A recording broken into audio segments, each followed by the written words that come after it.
Well, hello everybody, and welcome to another video. We're on part 4 of the Janthir Wilds playthrough. So far, I'm still stunned. I think it's going really well. We had a lot of really good story in episode 1, where immediately I felt like the writing was doing things that I wanted it to. They were exploring a lot of topics. They were remembering all of the setting. They were doing really well. We go to a pretty interesting map. Part 2 was mostly exploring the new map. I don't think I'm as big on the new map as most people are. It's nice, for sure. There's still something missing in expansion exploration, I think, for me. But it is nice, and I think it's immediately much better than what we saw in Secrets of the Obscure. It's definitely a good map. Lots of stuff with the new Coding Society. In yesterday's part, well, the last part, we were once again dealing with really good story. The Titans were formally introduced. It was done a little bit clunkily, but we caught our first glimpse of a Titan. We had another amazing instance where we came back here to Corteria. It's been fantastic, and again, it was really good. I was very satisfied. They talked about a ton of different things, and you know, some of those things never got massive details. So like, they talked about Logan, right? And basically said, oh, he's just chilling out somewhere. You know, that's not an epic revelation or anything. But it kind of doesn't have to be. I just want to see that reference there, because you got to remember, guys, time moves. When it comes to Guild Wars 2 patches, the size of the patches we get, the regularity of the patches we get. Now, this mini X-Pack thing has kind of amped things up. I think we can already tell. In just the past 13 months, if you encapsulate both expansions, there is a good amount of story there. It's amped things up, but even still, as far as Guild Wars 2 is concerned, time moves very fast compared to how much content we actually get. And if that little random mention of Logan there wasn't in this expansion, it would mean nothing on Logan for years and years and years, you know. So even if it's a tiny thing, it's crucially important to make it feel like it's still a loved and important part of the setting. Does that make sense? So I like it. I like this Marvel-style cameo, scattershot, reference everything approach. It might get tiresome, you know, by the next mini X-Pack or the one after that. I would suggest it would take quite a few for me to be dissatisfied by it. But I like this a lot. So, and that feels very new to me. I don't think I've ever seen Guild Wars do that. Guild Wars is usually laser-focused on the one specific topic that it's trying to deal with. And I think that's a mistake. I think, in fact, for me to be really captivated in a fantasy setting, they need to be juggling 2 or 3 things. Obviously, the priority thing is, you know, will take precedence, the main subject of the expansion, but having things cooking is really good. I don't know whether ArenaNet are really, you know, they're opening all these doors. I don't know whether they're dressing a few doors up really beautifully and saying this one's a really important topic, keep a serious eye on this.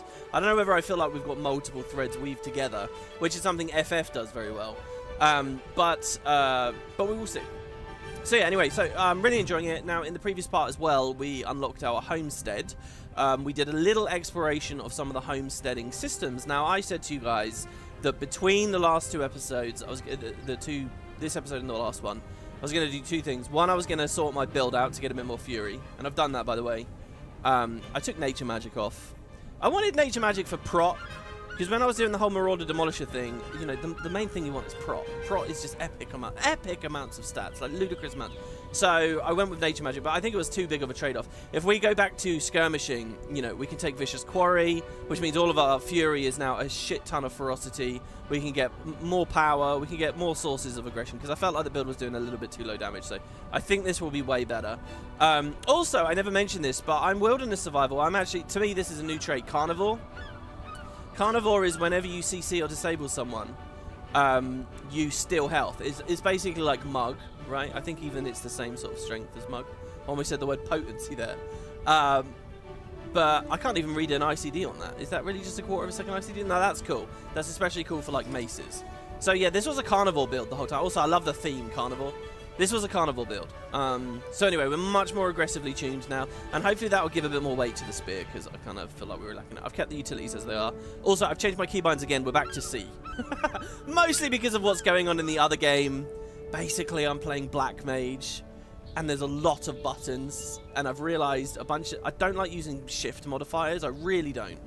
So I've brought C back.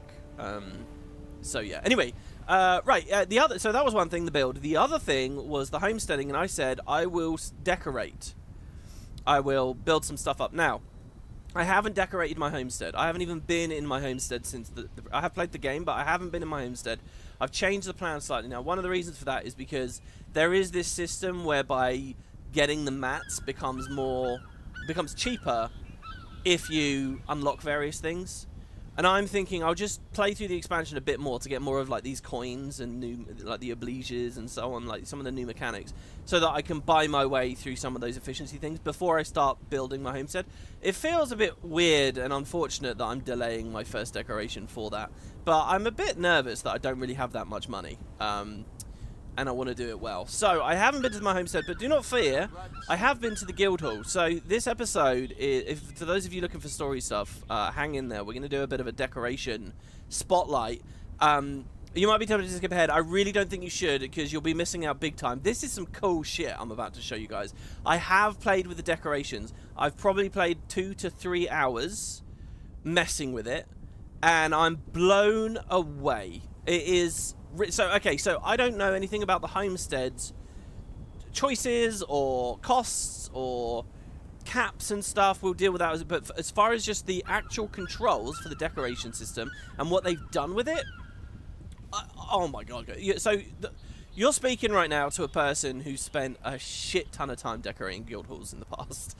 And what the tools we now have rendered basically everything I've ever done with decorating, like, primitive. Like, we could do so much more, so much better. I'm going to show you those controls. I'm going to show you what I've done with the Spud Guildhall. So, yesterday, I logged in. I was saying to you guys that I want to go back to the Lost Precipice, and indeed I have for Spud 1. Spud 2 on NA, they still live in Janthir. Spud 2 live... oh, somebody's created a team recently. That's interesting. Spud 1, the EU branch, we're back on the Lost Precipice now. And I do love that place. I love the ambience. I get so much nostalgia there. And for a long time I've wanted to go back and decorate and listen to the sound of the birds and the wind and all that stuff. I don't know. It's just sort of my happy place. I love the Lost Precipice. So, you know, and it's a shame. I think I need to get reshade or something. The game looks so blurry to me now. And, like, I got to deal with the anti-aliasing and all the jaggies and the weird sharp... honestly... FF just implemented a big graphical update where they added a variation of temporal anti-aliasing, and it works beautifully. And it's really fucking ruined this game for me now, because what I was considering absolutely drop dead gorgeous, I kind of am not now. I think that might be one of the reasons I'm not quite so sweet on the new map, because the first time in my life, I've always said this, that I don't think Guild Wars looks very dated. For the first time in my life, I feel like it feels a bit dated. And suddenly that's really important to me. It was never that important. If you think about, like, the past couple of years, ArenaNet have been doing all this stuff with the DirectX upgrade, and they've been saying that there'll be new stuff. And I've always been happy for that and thinking, you know, that's nice. But I've always been a champion of those changes from the perspective of, I know that other people care about the graphics a lot, and it would help the game a lot. Like, people come to Guild Wars 2 and they say, ew, it looks old. I might not have necessarily agreed with that, but I know it's a problem. So I'll champion graphic updates. For the first time, really, I am kind of in a place where I'm like, oh, man, it feels dated. Like, I think that the art direction and the map design and stuff is beautiful. Like, this is gorgeous, all the ups and downs. If you look at FF, it's absolutely incredible with the graphics, but they have no talent for making maps. They're all just flat fields. It's always going to look gross, no matter how amazing they up the technology, because they have absolutely no sense of artistry. ArenaNet have geniuses working for them, making these maps, especially around core and some of the early stuff. And it looks amazing, but just the technical side feels like it's lacking a bit now in this game, which is a shame, because I hope they can bump that up, because the artistry will always shine through. And I mean, Guild Wars is gorgeous, I really do mean that. And, you know, people bag on the Guild Wars UI as well. It's not particularly customizable, but it is extremely well made in terms of the artistry and the QOL that's, in terms of, like, the, what's the word that people use? Polish. You know, like when you get experience and you see it flowing into the bar and so on, and it's very consistent anyway. So there's a lot to love about the way Guild Wars looks, but for the first time I do feel like it looks a bit dated. Anyway, the reason I'm talking about this is because I'm spending all this time on the Lost Precipice, and I'm kind of thinking, it's not as pretty as I remember. Anyway, let's deal with the decorations. This stuff's incredible. So, not only do I love the Lost Precipice, I like doing themes for decorations. We've done, like, snowy Winter Wonderland themes before. We've done, like, KV Super Adventure Books ones. My favourite one of all time that we ever did, I spent a lot of time with my girlfriend building it up at one point. In fact, I think this is the third or maybe fourth one that we've done, is a forest theme. A magical forest theme. And, And I wanted to try that with the new decoration system. So, why is there so much preamble? Because I'm going to load in now, and you're not going to see the Lost Precipice. Well, you will for a second before the decorations load in. You're going to see a forest. So, hold on. The decorations have not loaded. Some have, interestingly. So there we go. So we're at the Lost Precipice. I am going to turn... Oh, no, I'm just going to walk away from the waypoint. So, So I said I've played for about 3 hours. I haven't really played for... What you're looking at here is not 3 hours of work. So, hold on. Let's enable first-person camera. Oh, the fucking LA music. Oh, my God. Alright, okay, so check it out. So this, with all these trees and just crazy shit everywhere, what you're actually looking at with all of this is about half an hour? If that, I could make this in seconds, really. I mean, I'm not seconds, but minutes. 15 minutes, tops. I mean, it's absolutely insane what you can do. So, I'm going to walk across the bridge here. Hopefully you have some memory of what the Lost Precipice originally was like. Okay, so for example, what I'm currently standing on, and I love the effect I managed to achieve here. This is actually a very thin bridge. But through the new decoration scaling and positioning, we can expand it, basically. And I've made it like a nice, like planty sort of boulevard. The ghosts don't really work now, do they? Those are the big ghosts, by the way, I mentioned on the previous part. I wanted to make the candles big. Not only can you make the candles big, you can sink them into the floor so that the ghosts are like eye level. Anyway, let's continue along. So we come out here. There's not too much that's decorated here. Again, because a lot of this is not actually really finalized. We got this. We got another nice little grotto here that I made. Pretty much everything you're looking at here is stuff that I've made. And then as we come out around this corner, there's this massive thing here, which I'm going to talk about in a minute when we get to limitations of the system. Here you'll see I've actually gathered my nodes, which is a real shock because I almost never do. It's weird coming back here because it does make me just think a lot about the Guildhall system and how amazing it could be with a bit more work. But hey, let's not focus on that for now. They've just worked on some of it with the decorations. So this bit I did not make. I mean, I put a couple of the trees down, but this was... So we had about, I can't remember, 10 to 15 spuds came. I think some people from outside the guild as well, or one person anyway, whispered me about that. Captured the hall, and then maybe... And then we were all decorating, and then people slowly trickled out until basically it was just me left. But yeah, so somebody built this.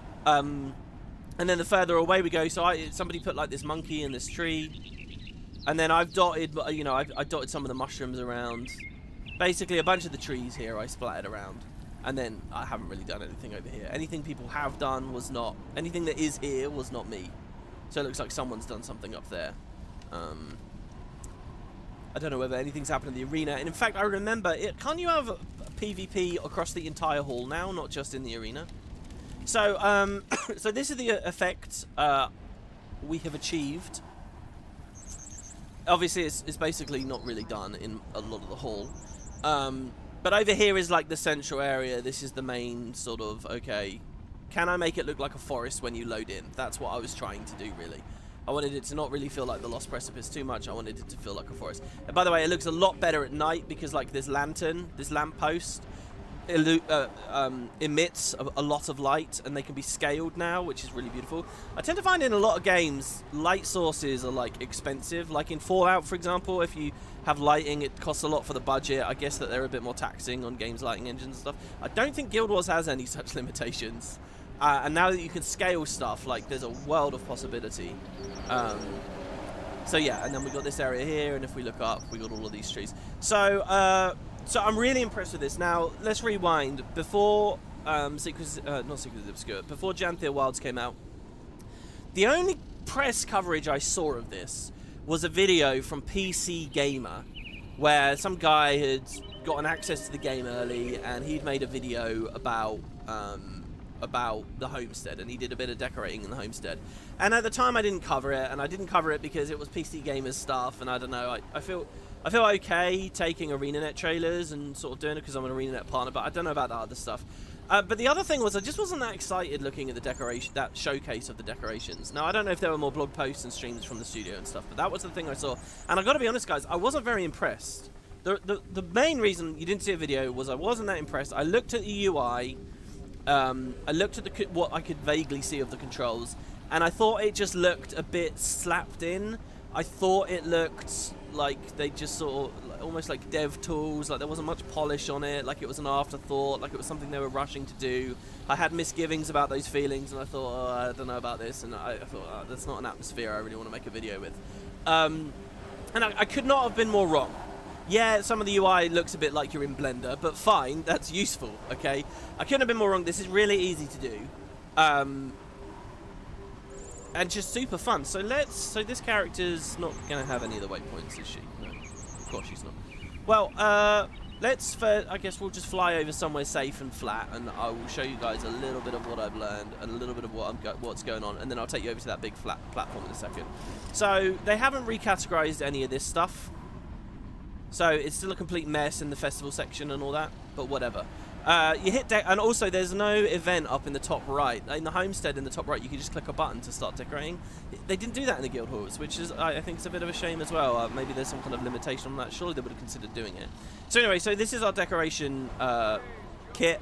If I tap C, this last button, I get my mini panel. This was in the game already, but you'll notice the favorites in the recently placed section are at the top now, and these genuinely are quite handy.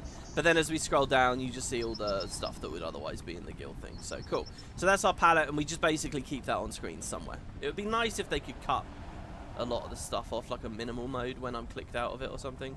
I don't know. But anyway, it's handy. This skill here allows us to fly. It turns us into the bee. We can move around, and we leave decorating with that funnel button. Okay? So usually decorating as a bee is helpful, but actually you can decorate like across the map with absolute ease. Like, it's really quite shocking actually how easy a lot of this stuff is to do. So we have 3 modes, right? Like our profession skills, Q, E, and 3 for me. You have the green mode, which is placing a new decoration. You have the E mode, which is the yellow mode, which is editing, and then the red one is deleting. This is very similar to what we had in the game before. You can delete one decoration with the skill 1. You can delete all of them in an area, a small area, all of them in a big area, all of them in a massive area, or this final button, which allows us to see through terrain when you might have clipped a decoration into the floor. And that's also really, really handy. But we'll deal with that later. So I'm going to show you some of the cool stuff you can do, right? For example, let's place a new decoration on this flat area here. Let's take a classic decoration like, I don't know, one of the fountains, okay? These were quite expensive at launch, but they're pretty. You used to basically just be able to place it like this. Once it was placed, that was it. So if it was in the wrong spot, you had to like manually delete it and then try and recreate it. So you'd have to do this, and it was clunky enough. You couldn't clip it into any terrain.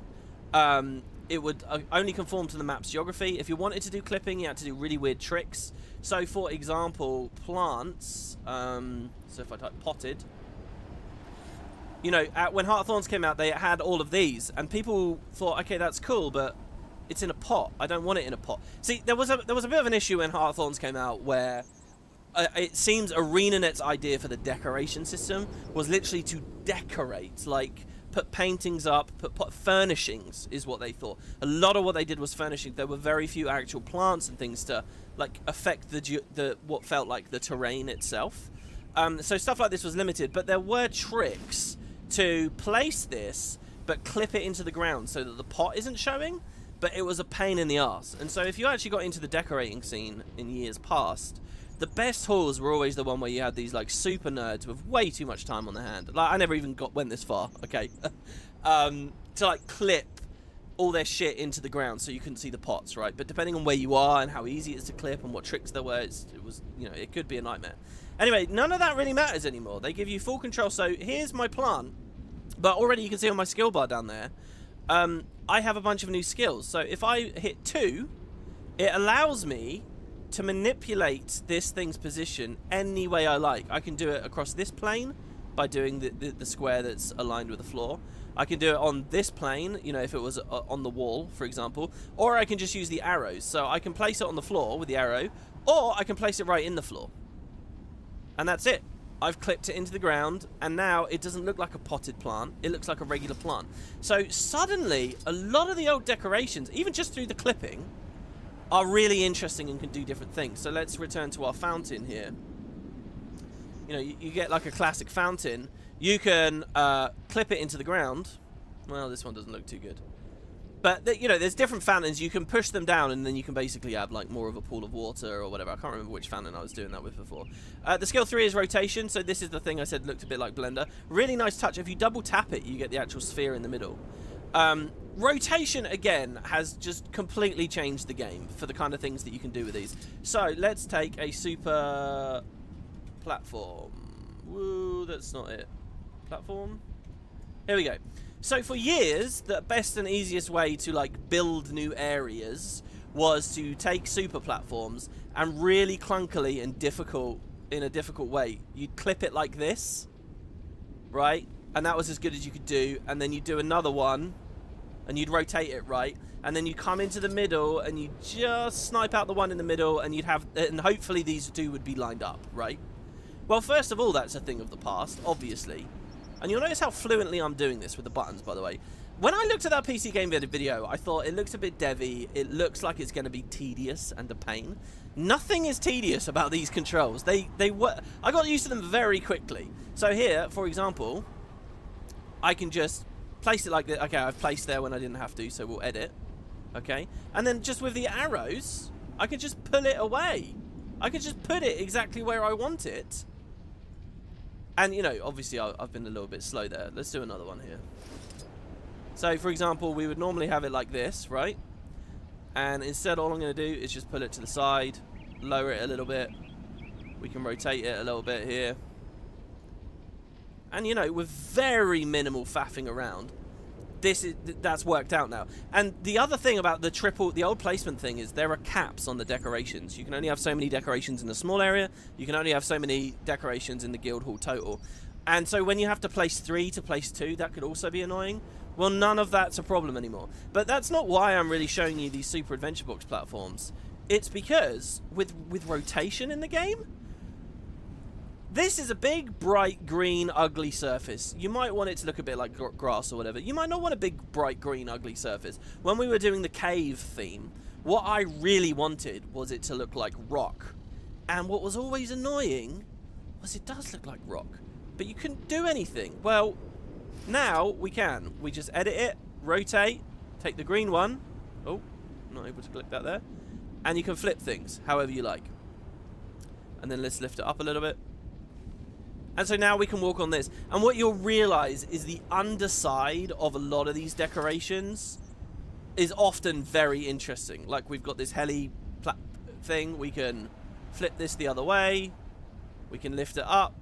I've gone a bit too far with that. And now we've got like a spinning blade thing that we basically didn't have before, right? So I think in the PC Gamer video, he was like trying to clunkily build a house. I don't know whether the homestead has pieces like that you can... Like, that sounds really annoying to me, to actually build a house, 4 walls, a floor, and a roof. I don't know about that. But just in terms of the new things that can be done with these, really handy. So another thing that's kind of come alive, basically what I'm trying to tell you is a lot of decorations that were a bit shit before are now really good. Mushrooms, for example. Lots of mushrooms and heart thorns. These are all dead expensive, by the way. Really, really, really annoying. Not that one. I think I might have used a lot of the really good ones. What the hell? Which one? What? Okay, so this guy, for example. You might like this mushroom. And in fact, well, I'll deal with that later. Okay, let's not do that just yet. You might like it, but it's like kind of awkward if you've positioned it in the wrong way. Like here, this is all we would have had by default. It's like floating in an ugly way. Well, now that we have absolute control over these things, okay. If I want this, how ArenaNet used these mushrooms, the actual environment artists used these mushrooms in the vanilla game, is they'd attach them to walls like this, and then they would have them... I don't know why I keep actually placing here instead of just editing straight away. They'd have them like coming out of the wall, like so, once it's actually in there. So there, for example, it's not embedded just right. I would have been shit out of luck before, but now I know I can just rotate it a bit, and then we can pull it out a little bit. Okay, I've gone a bit too far there. There we go. You can actually make it look like it's coming out of the wall like it's supposed to. And in fact, if I come back over to the forest area... I should have got that waypoint, whatever. If I come back over to the forest, you'll see I've put plenty of mushrooms around now that are doing things like that. So here, this is that's a potted plant. I was actually going to re-edit that. This is oak heart salve that's embedded in the ground. This is a potted plant that's embedded in the ground. This is a potted plant that's embedded in the ground. Where are some mushrooms? Those are just 2 regular mushrooms that I've got. I have put mushrooms like coming out of buildings and things. So yeah, for example, that mushroom actually leans out of the building and comes up and around. Oh, a few of them might have been deleted. These ones are growing on the floor. That is not a potted plant. That's just a regular one. See, there used to be a thing where this palm tree was really good because it didn't have a pot. And now it's kind of like arbitrary, you know? Speaking of arbitrary, let's talk about sizes. So another thing kind of happened with Guild Wars, which was that you could never manipulate the size of a decoration. And so it tended to be that bigger decorations costed more. Or do cost more. I mean, present tense, they cost more. They're harder to get, they're more prestigious just because they're bigger. And you can influence that. Well, you now can scale things. And the scaling is just insane, the kind of things you can do. Which is weird. It means the economy looks very strange in a lot of ways now. Because, there we go, we got the waypoint. Suddenly, I don't know, because everything's flexible, it's like, why am I paying more for something when I could just... But the amount you can make something big or small depends on how big it initially was. So, the trees, that's the main thing that we've been looking at here. And the trees are mightily impressive. So I'm going to type tree. So in vanilla, you had the Ascalon trees, okay, and they were that size. And to achieve a forested look, what I used to do was just pile loads and loads and loads of these around and peer through the leaves, basically, was the idea.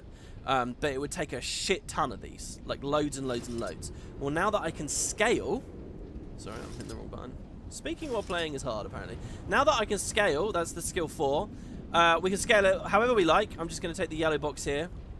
A single tree can canvas a huge amount of the sight lines of where a person might look and create the sense of an autumnal forest, okay? So what I've got here is I've planted a lot of trees low down, which then you'll see the leaves when you're higher up, okay? That's massive. So I don't know what the actual size that is. 4 times the size that you can get? I'm not sure, but you can go reverse as well. You can make it really tiny and it actually looks like one of the trees that you'd gather with like logging, you know, if you'd press F on it. So there's just a massive, massive difference you can do. Now that's an Ascalon tree. Later, they did start getting a lot more generous with the size of decoration. So this is a default drizzlewood tree. This is the largest drizzlewood tree. This is what we're actually looking at in the new map, in the new expansion, okay? You remember, I actually stood in that. In like episode 1, I said, oh, this just reminds me of decorating in that little gap there on the tree trunk. So since this thing's default size is so massive, its scaled size is massive. It's ludicrous. Now, sometimes when you fully scale, it won't let you. You need to, like, click it down, even though there's no visible difference. Like, it's just unbelievable the size that these things can be. Now, let's not forget that we can rotate as well. So, rather than doing this here, I'll just show you. After a while, at first I was just planting these trees everywhere thinking, holy shit. So basically, the thick trees are the biggest, and then the other ones won't scale quite so high. But you can tilt things, right? So the trees tend to be, I can't tilt them too often, but look here, this one I've got growing out of this roof, and we kind of have this like almost falling over tree or fallen over tree in a forest kind of vibe. When we look up and you see this one's angled, like I've specifically set these up. That was completely impossible before as well. And I've done it badly, but you can imagine like if it was a bit more subtle and if all of them were done. Because again, I just basically slapped these down. You could have a really, really good effect where they're all sort of leaning in different directions and it looks like a big old gnarled kind of forest place. So the scaling is just out of this world crazy. Of course, some of the biggest, most prestigious, like look, I love this here. One of the biggest, most prestigious items in the game was the Globe of Whispers. Basically, ArenaNet had a ludicrously expensive decoration at the launch, or Heart of Thorns. It required a gift of exploration. You know what you spend legendaries on? You have to map all of Corteria, and you spend it on the legendary. That gift, that went into a decoration, and all it gave you was a tiny globe, like for furnishing a house, a little globe, like you'd find in Cordicus's manor, right? Like tiny, not even the size of your character. And people kind of joked about it or got angry about it or whatever. So shortly afterwards, Arena said, no, that's a bit ridiculous. So they allow you to scribe that into this, the Globe of Whispers from the Order of Whispers. And it was massive. Well, you can scale it now. And I mean, Jesus Christ, I mean, because the default thing is so big, the scaled thing, likewise, is just obscene. This is so big, I couldn't even really figure out where to put this thing. I really couldn't. It was like, what do I do with this? So I just sort of dumped it way up here in the sky. Just to give you guys a nice demonstration here, if we load back downstairs, of just how dramatic this scaling is. That thing is like unbelievably big. If we place a new one, but we scale it down, this is how small it can be. Oh. I should... Okay, so I have noticed one annoying thing. This oak heart essence, my character automatically picks it up when you go near it, which is really annoying because it interrupts whatever you're doing with the decorating, which is not good because I'm trying to make the point that this is really handy and easy, and it is, I promise. And see, this is how small it is now! And I think I remember seeing somewhere else in the game, where they had this at a different scale. Where was that? Anyway, so there's certain things. So this is a hologram. You'll remember if you play like the Twilight Arbor Aether Path, there are big holograms. We've never been able to do our own. Well, there you go. We can do our own now. And not only can you do your own big hologram, you can embed it into the floor, the projector, so it just looks like the guy. You know, I could have put a girl there as well, but I was just kind of demonstrating some things. So yeah, lampposts and lights you can do really big things with. There is, of course, the mega decoration. The unbelievable holographic projectors, the biggest, most prestigious thing. Do you remember? It was like, I can't remember the price. We bought some for Jawbreakers at Dragon Bash. What was it, guys? 1,000 gold each or something? More? Less? The most expensive decorations they have ever done that project giant elder dragons in your guild hall. Okay. So we have 5 of these ones. So when I place this is the default size, okay? I'll just show you it default. That's the projector. That's the thing on top of the projector that spins. And way out in the sky there, you can see him just vaguely there. There you can see one of the wings. There's the wing. Spinning in the sky now will be, I think that's Kralkatorrik, okay? Flying in circles. This is default. This is default. So here we go. So didn't read it. Think about this. So here we go. We will scale it. This is how big this thing goes. I mean, money well spent. And don't forget, we at Spud, we can put a fuck ton of these down. Look at this. This is... So... I don't even know what to say, really. This thing is just obscenely massive. It's too big. Oh, well, it's not too big. I'm not going to say that. That's the fun of it, isn't it? But this is actually... collissive. Does it push me around? No, it doesn't push me around. But anyway, it is so big that the actual projection of the... Oh, there it is. But the projection of the dragon is so large and so far away. When I first placed this down, it was like high up a bit. I think it goes completely out of bounds. Somebody built that as well, by the way, the face vomiting rainbows. So you kind of don't even get to see the dragon because it's too big, it goes out of bounds. But I mean, you can enjoy this giant fucking thing if you can make use of that somehow. Yeah, it's like we've built a part of Ratoon, isn't it? It really is. I mean, just... And I love that Arena did this. They basically said, look, do you know what? Have fun. Now, I don't know whether we can do stuff like that in a homestead. I doubt it. That's like the size of a homestead in one decoration. That's the biggest, most dramatic thing that I found. Speaking of other stuff that people built, by the way, multiple people did cock and balls. Like I said, people just do crazy shit. There was a cock and balls with like a little... So you can use the Super Adventure Box arrows, the super pointers or whatever. And now that you can scale them really small, you can like point at very specific little things. And it was pointing at his dick. And I have deleted that. Not because I was being prudish about it. I really don't mind if people want to do those jokes. But because it was using the Veil Guardian statue, which I needed to reuse for the trophy room. So yeah, you know, the Cordicus Manor thing that cries, you can make it look like it's raining on an area because you can scale it massively and you can have it above whatever you're doing.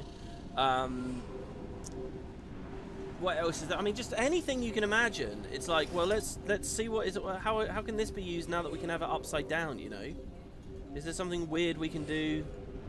Climbing in reverse, like in reverse around the Super Adventure Book stuff. Busy job. I haven't played with the Super Adventure Book stuff too much. It's not always about going big, that giant holo projector, you can make a small one. You can have a mini Kraukatoric now flying around a specific area, and that's actually kind of novel to me. Jesus, I mean, I don't know what else is there. There's a lot going on. The Jade Sea things can be quite surprisingly large now.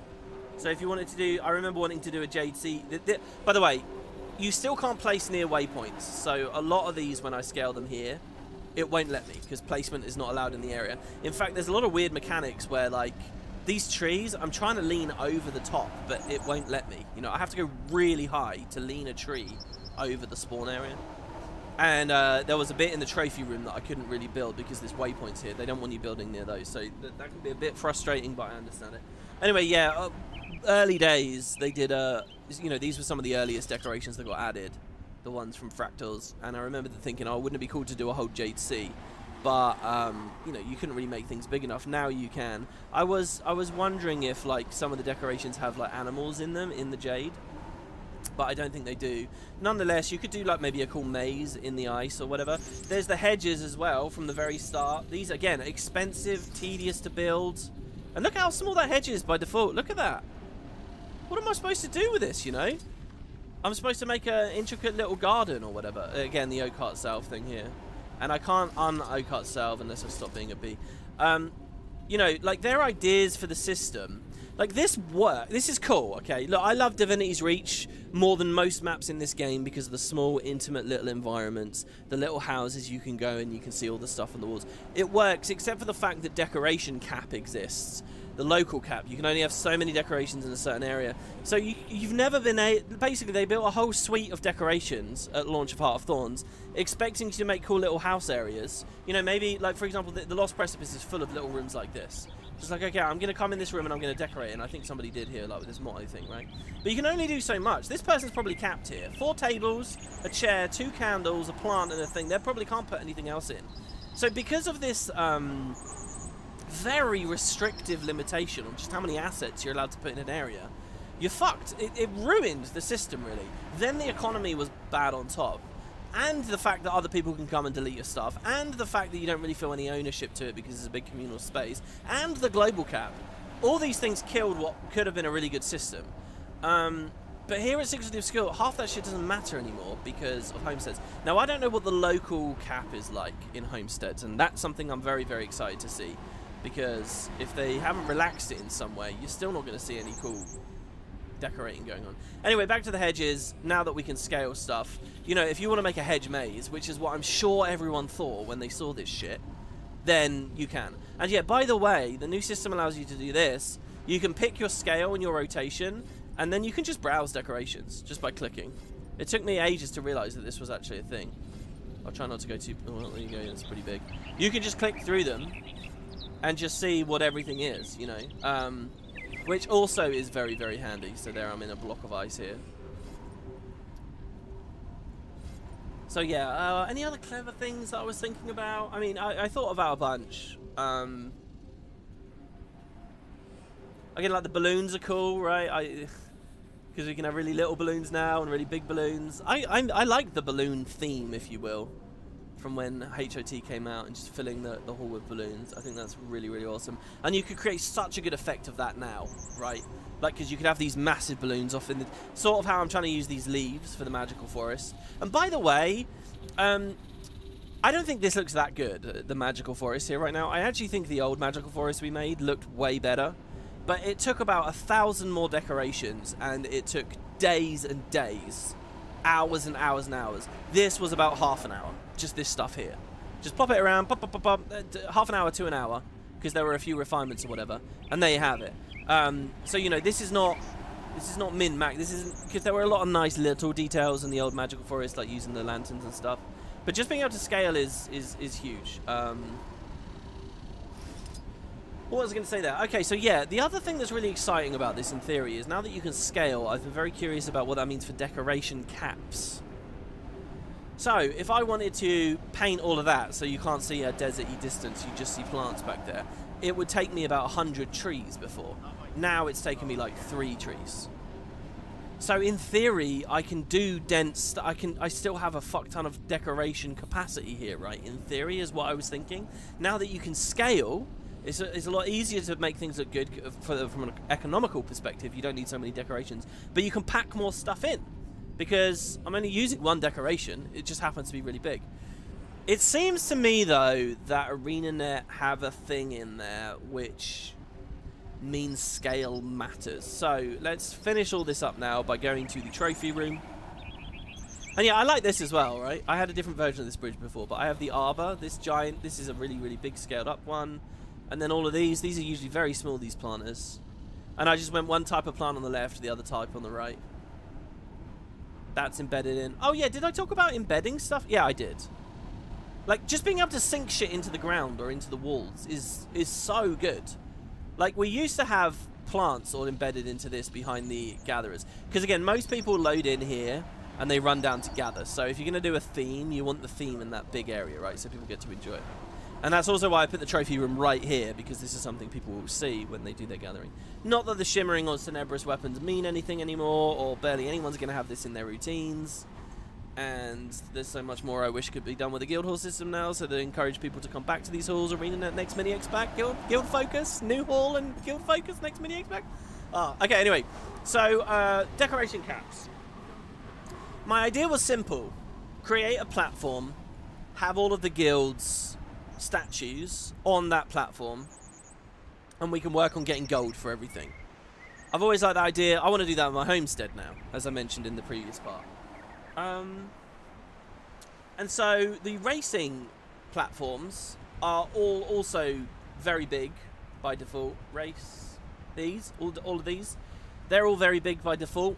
So naturally, now that we can... Oh, no! Well, okay, here we go. We can put it to the test. How easily can we rebuild this?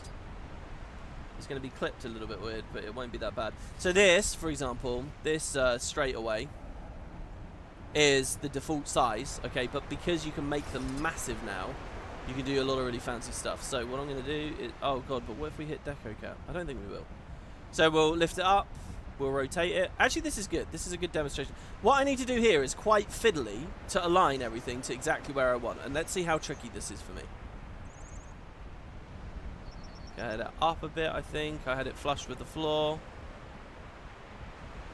No, I don't think it was that high because the statues are all a little bit...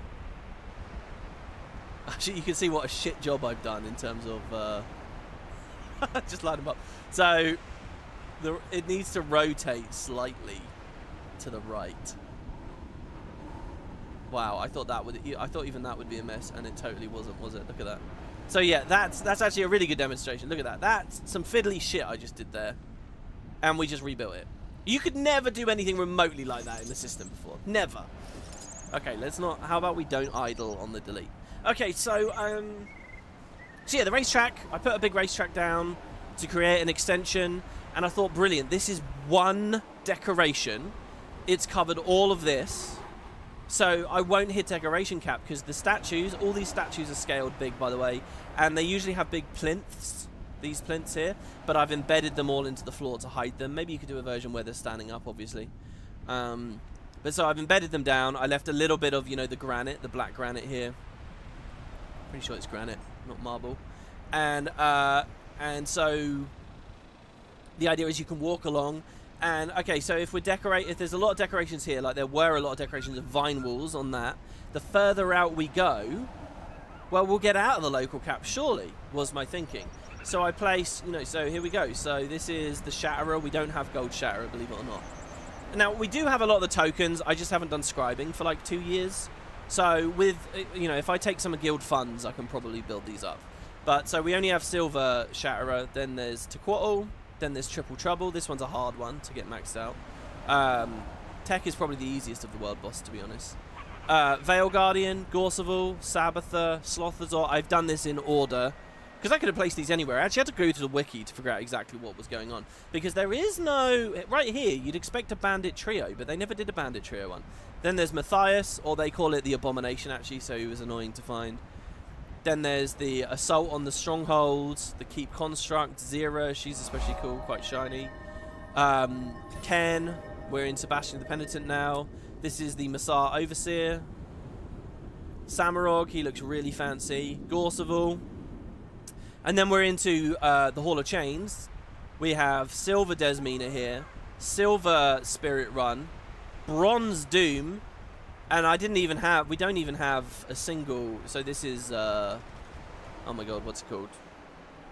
It's not the hidden, this is the Mystic Forge. Adina, I think is the first one. I think, oh no, this is Conjured Amalgamate here. And we don't have enough, so I just put the token down. So next, I wanted to put the next one down, which is like Sabir or Adina or something. Here we go. So we have a bronze Adina thing here. Oh, and it's letting me do it. Well, okay, let's just roll with it then. So then we want Sabir, but we don't. I've never even crafted one. Oh my god! Why is it letting me do it now? Okay, last time it was not. It was all red, and it was saying too many decorations in the area. Who's after that? I don't even know who's after that. Let's put a hollow dance. Wait, it's letting me do it. Holy shit. Okay, I had a weird thing. I guess it's a worthwhile story anyway. So we can finish the trophy room, it seems. Maybe because I deleted the platform and rebuilt it. So here was the weird thing that happened. I got to a certain point where it said too many decorations in the area, and I was like, there's barely any, there are no decorations. What's going on? By the way, that would probably look quite good scaled up. And some of these have like cool visual effects on them, so I wonder how they look. Whether they can be used in other ways. It wouldn't let me, even though I was like way out in this corner, right? I could not place Gorseval over here, way out in this corner, when none of those statues existed. The only thing were like a couple there. It said too many decorations. And I was like, that's really weird. And I came upon a theory that maybe because I was trying to connect Gorseval to this platform, and all of these already were connected to the platform, the game was reading as too much stuff packed onto the platform. And I thought that's really weird. So what I did, right, was I came all the way over to the very first statue, all the way over in this corner, and I removed it. And then, yes, it let me place the one over there. So it was like the entire thing was connected as a cap. And like even a decoration here. So basically the existence of a decoration right here affected whether I could place something like a mile away in the hall. So there's something weird going on with the caps. I was going to demonstrate that to you, but now today I'm allowed to place them. So I don't know whether that's because time has passed, I logged out, logged in, because I removed the platform and put it back, it reset it somehow. So anyway, decoration cap, in theory, with the scaling stuff, is alleviated now because you can make things big. But I did experience this issue, and I was very disappointed that I couldn't do my trophy room. I guess we can now, though. So further experimentation may be required with this. That's really weird that it's letting me decorate here again. And can I just... Like, I'm scared to do this, because... seriously. Oh, look at this! This is nuts. I don't know. So it's changed. It wasn't letting me build anything here before. Not a thing. So the last thing about decorations really is it is still a little bit scary deleting things. Like if I misclick here, I'm going to get the platform below. I don't know whether this tooltip said... No, that's a small area. No, this says single decoration, so maybe single. I have had a thing as well where I've embedded something a little bit too deeply and I couldn't quite get it. But then I wasn't using the eyeball mechanic, so... So yeah, it's really good, guys. It's really easy. I welcome anyone to delete anything I've done. I don't mind. Have fun and decorate if you're in Spud. If you want an invite to Spud, just message me, Barradin3164. And yeah, I'll probably keep tweaking it and change it. I might swap to balloons or snow or something really soon, because it's that thing. I'm sure I'll have this in the homestead as well, where I like this, but now I want to try a new theme, but I don't want to delete this. I'd love to save it as a loadout, you know. But yeah, okay, I have not looked at chat. It's been 50 minutes. I have not looked at it for a second. Sorry, everyone. Hello. If anyone dropped me a message, anyone got any questions or anything they want me to demonstrate, or any takes, any opinions you might have, any decorations you want me to demo or scale because you might not own it yourself, is there anything anyone wants to talk about, basically? I'm looking at chat now, and we can talk about it, and then we'll get back to the story. Yeah, and the candles are okay, but I mean, no, they're amazing, but there's so much amazing shit here going on that... So I'm very impressed. I was just very, very happy with it. And people with actual artistic talent, because I basically have none, and this was very quick, I'm really excited to see what they do. Needs an undo button for deletes. Oh, that's a good idea. Oh yeah, and someone's been saying, oh, I'm surprised it's not laggy. It's really not. It's very responsive. I had it lagging at one point. There was something I was placing, and it was getting a bit laggy and slow, but I think it was the type of decoration it was. I've also noticed it can be a bit clunky and weird with rotations sometimes. But again, I think that's mostly just because I'm trying to do it near waypoints and things. The original forest, we had the theme coming all the way up here as well and everything. Like, all of this was all greenery and lush. I'm really happy that that decoration cap issue isn't there. You made a child statue holding a flag. The system's great. Yeah, like the person putting the monkey in the tree and stuff. I mean, people can have fun with that. I'm not too into the sculpture stuff. I'm not too into the googly eyes or like... Okay, so one thing I still don't think is very good. I don't imagine I'll be building objects out of smaller objects.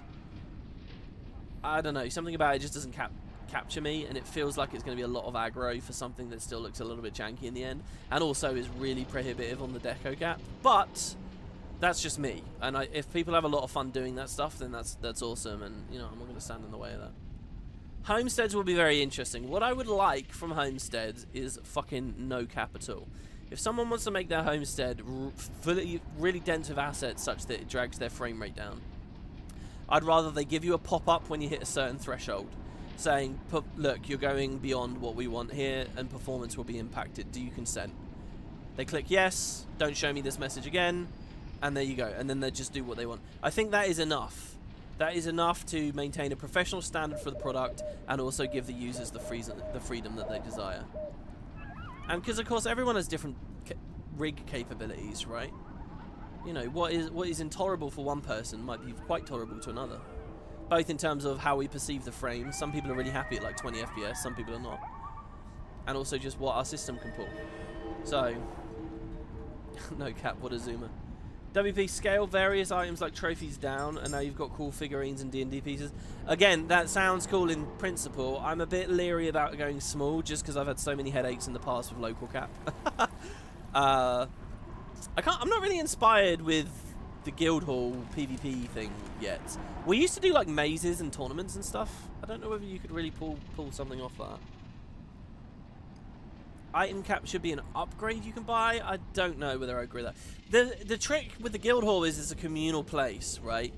So you've kind of got, like, I sort of get them putting those restrictions in there because not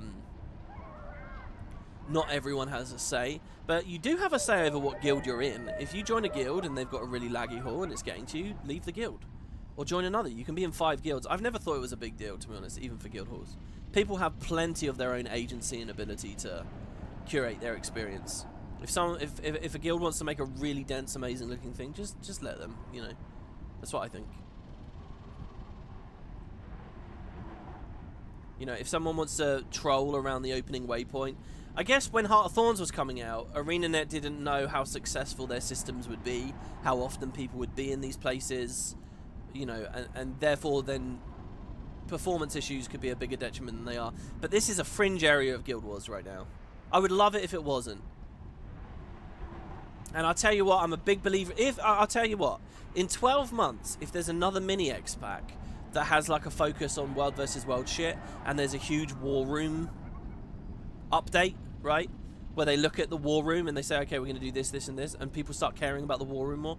Or there's, I don't know, a market theme and some TP changes, and they do stuff here. If mini X-Packs keep taking little pieces and they say, okay, we're going to do this bit here, we're going to do this bit here, then I'm a huge believer in the new format. I'm a huge believer.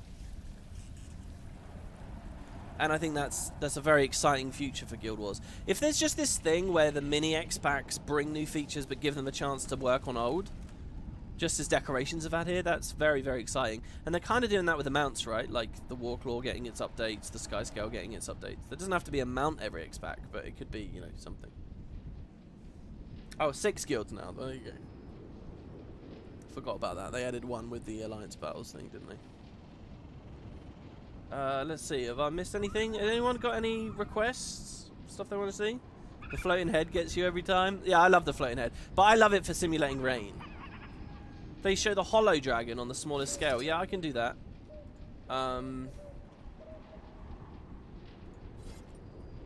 I think I put a screenshot of this in Discord yesterday. So there's a little dragon. I mean, it's still massive. I mean, this gives you a real sense of how fucking big this thing is, right? The dragon itself is still massive, but it's in a contained area of the hall now. And of course, we can embed it, the actual projector, way down in the ground. And now the dragon is at eye level or whatever, or swimming, or I don't know. I love the Lost Precipice because it's got all these ups and downs and beautiful sort of like, I mean, it's just such a detailed hall. It's an amazing... This is a perfect example of why the FF maps are shit compared to the Guild Wars ones, even though the game's technically a lot more beautiful now. Like, look at this place. This is just incredible. However, maybe one of the more flat maps, like Spud 2 being in Janthir, that hall's kind of flat. You could put it out in the water somewhere. The POF map's kind of flat. The Gilded Hollow I can't really remember, but there you go. Smallest dragon and upside down. Okay, well let's see. Let's use this feature here to get this thing out of the ground. Oh, I actually don't see it. Oh, I think no, I didn't delete it. It's down there somewhere.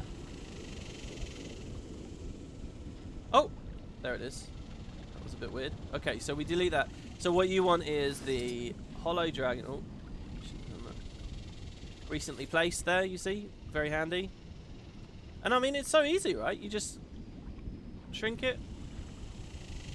Well, we're going to want this in the sky, aren't we?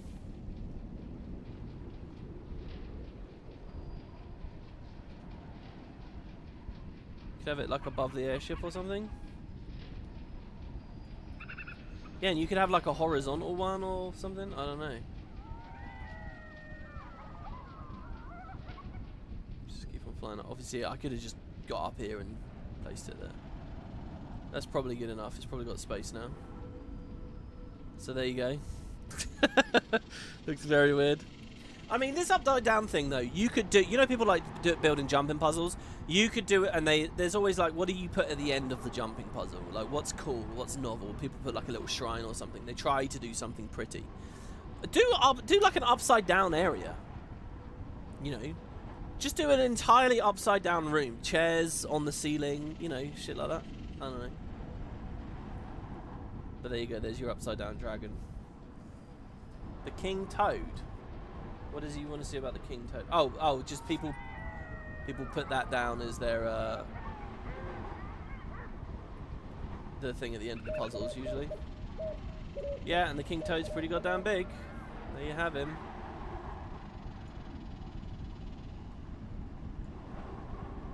You can flip him upside down and walk around on his belly.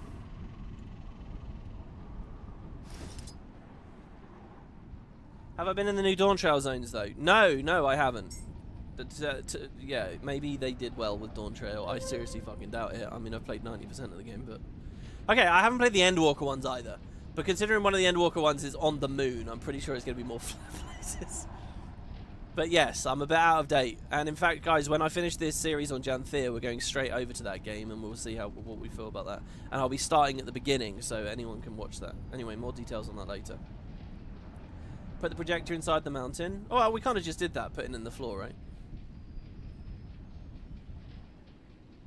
You can hold shift to flip it easier. Makes the rotation rotate by like 25%. Ah, I see. Oh, yeah, and also there's another thing. You can just tap R. If I want to put loads of trees down, all upside down, I can just tap R and it will put the previous item's rotation on immediately. So you can just snap them. So, for example, all of these plant pots that I put on the bridge... Every single one needed quite a precise rotation, and I wanted them to be lined up or whatever. So all I did was I just queued it and just tapped R, and then it just aligned. Tap, tap, tap, tap, tap, tap, tap, tap, tap, and it worked out. But there wasn't even much of a learning curve to getting used to the buttons. I think that the FF issue is the maps are just too flat. The terrain is just way too level all the time. It could be a gorgeous game, but it... Do you know what I mean? You can give someone all the technical capabilities and tools in the world, but if all they're going to render is a flat field, then it's only ever going to look so good. WP, how would you fashion was your Silvara? You mentioned wanting to redo a look. I don't know. Actually, guys, I was very close to just not playing this Ranger anymore. I was going to swap. And I might do that the next episode. Next episode, we might go to a different class or something. We will see how Spear feels with skirmishing on today instead of Nature Magic. So, there you have it. That is my experience with decorating. What I will endeavour to do now is play lots of Janthir Wilds, get currencies, get items for the homestead, and we'll build a house up, I guess, and see what we can do. It will be that exact same control tool set with the addition of, you know, being able to click in and out on the top right. And that's about it. Okay, let's get on with the story, shall we? Let's travel to the Harvest Den. And guys, if I miss something, drop it as a YouTube comment. I'll read it between the next 2 episodes, and I can open tomorrow with another little demonstration or whatever. So, we have a letter from Krisha, do we? Oh, people asking for Guildhall invites. Oh yeah, also, it's the 10th anniversary. Celebrating another year of Guild Wars 2. More than 10 years ago, the launch of Guild Wars 2 opened a new window into the world of Tyria. 5 expansions, 5 seasons of Living World releases, countless updates later, we're still inspired by the dedication of the game's fans. To celebrate the occasion, please enjoy boosted rewards during the event. If you've missed the 10th anniversary, it's also never too late to tackle the Decade of the Dragon achievements for a celebratory armor set and rewards. And I quite like that armor set, by the way. Your characters will also be receiving a small yearly gift as they reach their own birthday milestones. It's an honor to share this world with you. Thank you for playing, and here's to many more years adventuring in Tyria Arena. I don't know whether they had this last year, this same message. I did notice when I was playing Liz, I was doing all my decoration on Liz. She has a new birthday gift that I can open, but... yeah, so the anniversary, but I've already finished the anniversary celebrations in prior years. Okay, that wasn't really what we were looking for, was it? Let's read the story recap here. I'm really curious to see what they say here, because this was an amazing scene dealing with the Scepter of Ore and whether we should use it. So, here's their recap of what took me an hour to play, and it looks quite short, the recap, so don't worry. Stoic Order met me outside the venue. This is going to be his first big introduction to the rest of modern Tyria. He was nervous but excitedly prepared. His people are in danger, and putting them above himself is the way of the claw. I like moments like this from the journal. Like, they can't really show those little expressions and feelings, but the commander sees them because the commander's living in the world and can relate them to us in this. The room was already tense when we entered. I took my place at the podium and things kicked off. Was it tense? It didn't feel that tense. The Astral Ward confirmed what Malice seemed to know immediately upon the first encounter. Titans had indeed returned to Tyria, plural. Demonic creatures from the mists. Until now, they were thought to be eliminated from Tyria. I listened to the room's rising concerns, confusion, worry, and fear. As we broached another moment of tension, Livia appeared at the door to toss a little more fuel on the fire. She called for a utilization of the Scepter of Ore, or Legavo, an ancient seer weapon designed to control or manipulate creatures from the mists. No one had a straight answer about whether or not the thing actually works, but at least a few of the council were willing to risk it to calm this threat as quickly as possible. The room couldn't come to an agreement on what to do, so I called for a vote. Jenna and Ludo were at each other's throats, but even they agreed that neither would concede. Everyone took a moment to dwell on their chance before reconvening. With everyone decided, the council voted. We will not be using the scepter. Most of the room couldn't rationalise the risk. As a result, what risk? We don't even know what the risk is, really. Just vague superstitions. And there is, my whole thing for using it was there is no realistic other plan. There's a another vague notion of research. As a result, Anise has ordered Malice, Kaith, and me to return to Janthir with Stoic Order to do more research and determine the scope of the threat. I saw Order off and will make my own preparations before heading back to the Harvest Den. Let's see if we can kill it. Let's see if we can even kill a Titan. Can I just say, this whole scene lifts right out of the game. Didn't need to be here at all. There could have been a tiny little note somewhere in one of the maps suggesting that the scepter is not worth using. Or it could have been like just one of those radio messages, you know, from someone in the Astral Ward. It could have been a sentence or two. It didn't need to be a whole instance. It didn't need 1,000 NPCs there. It didn't need all that dialogue, but they did it anyway. And that's something I really appreciate, Because, again, a lot of the time with Guild Wars, it feels like we are doing the bare minimum to progress the action, and we're not doing extra stuff like that. But that was excellent, and that's exactly the kind of thing I want to see. You know, there's nothing wrong with dipping off to go have a conversation like that. You're in the middle of the story anyway. You're either enjoying it or you're not. You know, it doesn't have to. There doesn't have to be a fight there.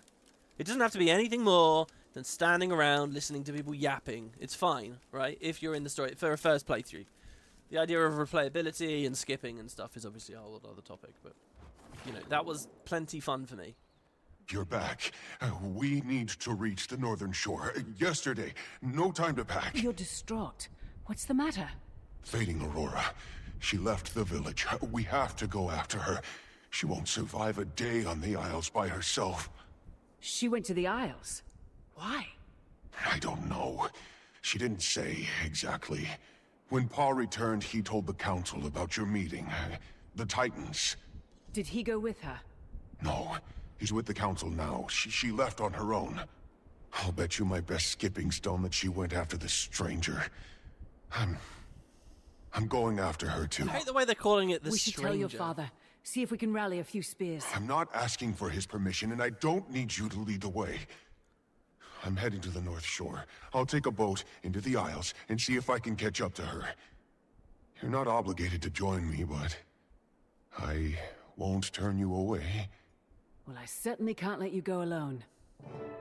Yeah, exactly. We got to enjoy the pure politics and world building of it all. Exactly. That's totally how I feel as well. So in theory, I should be doing this heart again and whatever else. So I guess we've explored this whole map at this point. In terms of unfogging. In terms of content experienced, I'd say I've probably only like maybe 30-40%. There's a huge amount of events I haven't seen. We haven't finished map comp. But look at all those things lighting up. They're all objectives I need to get still. There was something about a queen bee and an expanded jumping puzzle as well, I think, which I'm going to have to find at some point.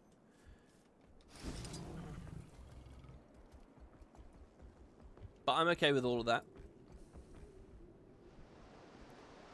I quite like leaving a map actually without every stone unturned. It makes the game still feel big, and you know, like there's a lot to do.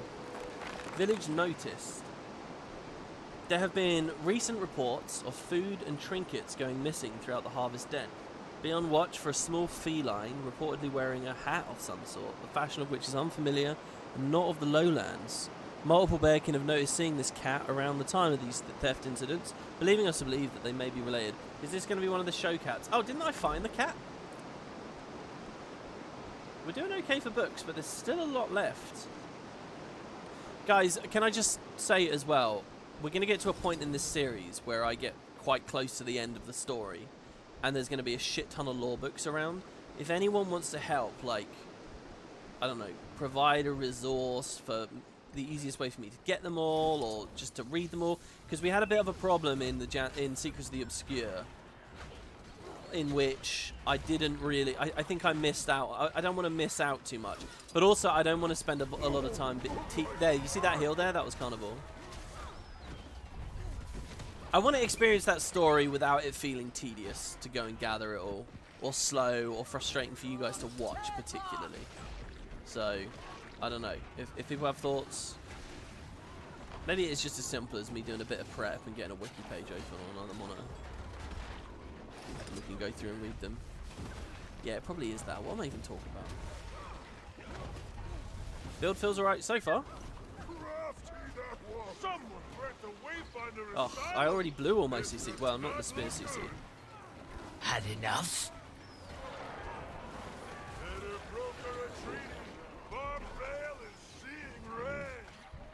It's quite a big hit.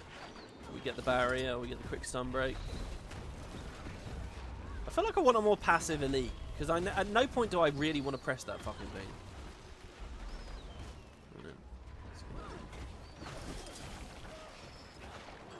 Also, what's with all these glancing blows? What level is he? He's level 80. I'm level 80.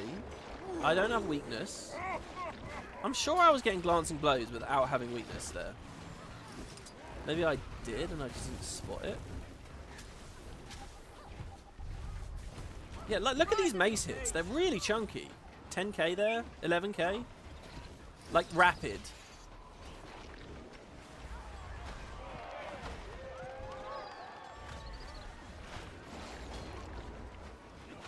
Feels like the spear 3 feels really weak, like it's not doing enough or something. The double tap 5 isn't feeling that good. The 2 feels alright, but it's hard because it's multiple packets. I don't know, what's everyone else's...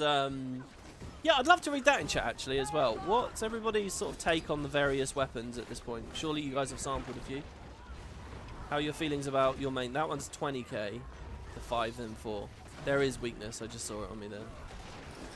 An upset that shall be surmounted by ashmakers for many moons. The Wayfinder wins!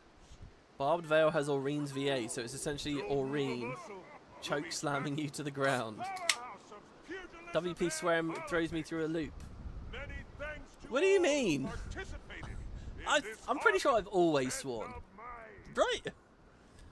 I don't even remember when I swore just now. Okay, well, I guess we fly down here now then. I kind of feel like I'm just sort of beelining right now, but maybe that's alright.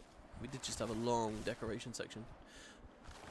What would also be quite cool is if I go back through these VODs and I set up proper chapter timestamps. You love the Ranger Spear, but you're the main Guardian. It's really enjoyable. Yeah, what does the Guardian Spear do? Like, I'm totally oblivious to some of these details. Wow, this feels very side-tongue, doesn't it? Look, we're at a dock at the north, heading out. You know, the entrance to Kaineng was about there on its map, and there was a dock around there, right? Like, oh, I've been here on this character. See, the dock, and then there was the exit. It's the same thing. That's amazing. Obviously, that portal was actually out there, though, and wanted us to skiff.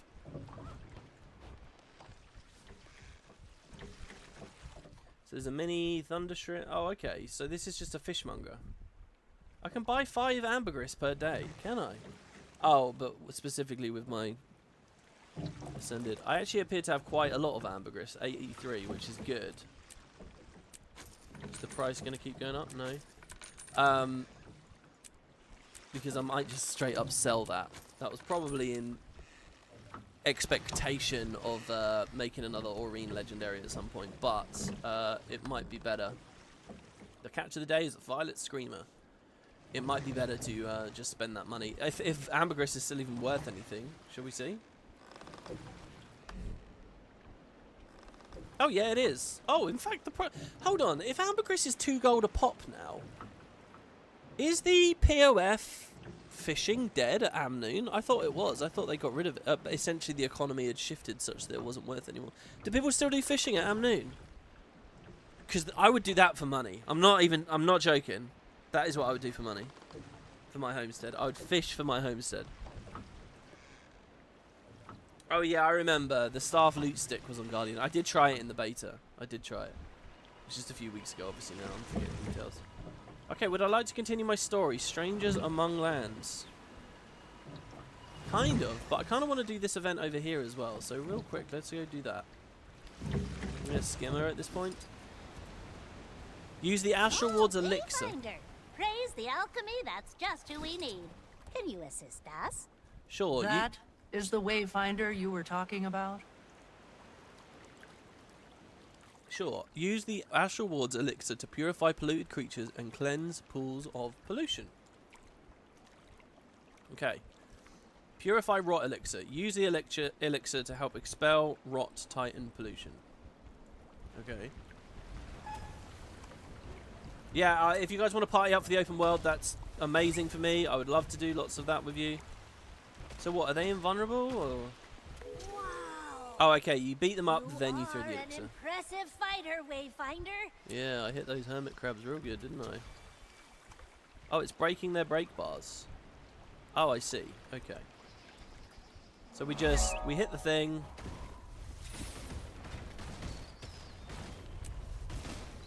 Man, why do the birds feel so unresponsive now? And then that breaks the bar, and it's cleaned up. Okay, but we want to do some out. Oh, okay. It's working already. Great job. Your magic seems to have cleansed the pool. Let us hope it does not cause more of its harm. It's nice to actually skiff. I haven't done it for a while, speaking of fishing and stuff. I feel like the skiff is what they want me to do for throwing the elixir on this pollution. The game music sounds a little like there is no music. That'll be one of the reasons. Because I got rid of it because of the Lion's Arch sound earlier. Thank you for reminding me. I can turn it on now. If you mean all game sound, not just game music, if you mean all sound, I can try and turn it up a bit. Oh yeah, did I talk about this? I don't think I did. So yeah, in the previous part, there was a weird audio bug. And we theorized it might have something to do with the compression on the Coden's voice, and I thought that was a bit weird. But I accepted it as an idea. Now, this morning, Mike mentioned to me, Magical Mike, who you may remember I did like Jump Puzzle series with, and he just recently did a Guild Wars 1 video, by the way, if you guys are looking for some more Guild Wars 1 content.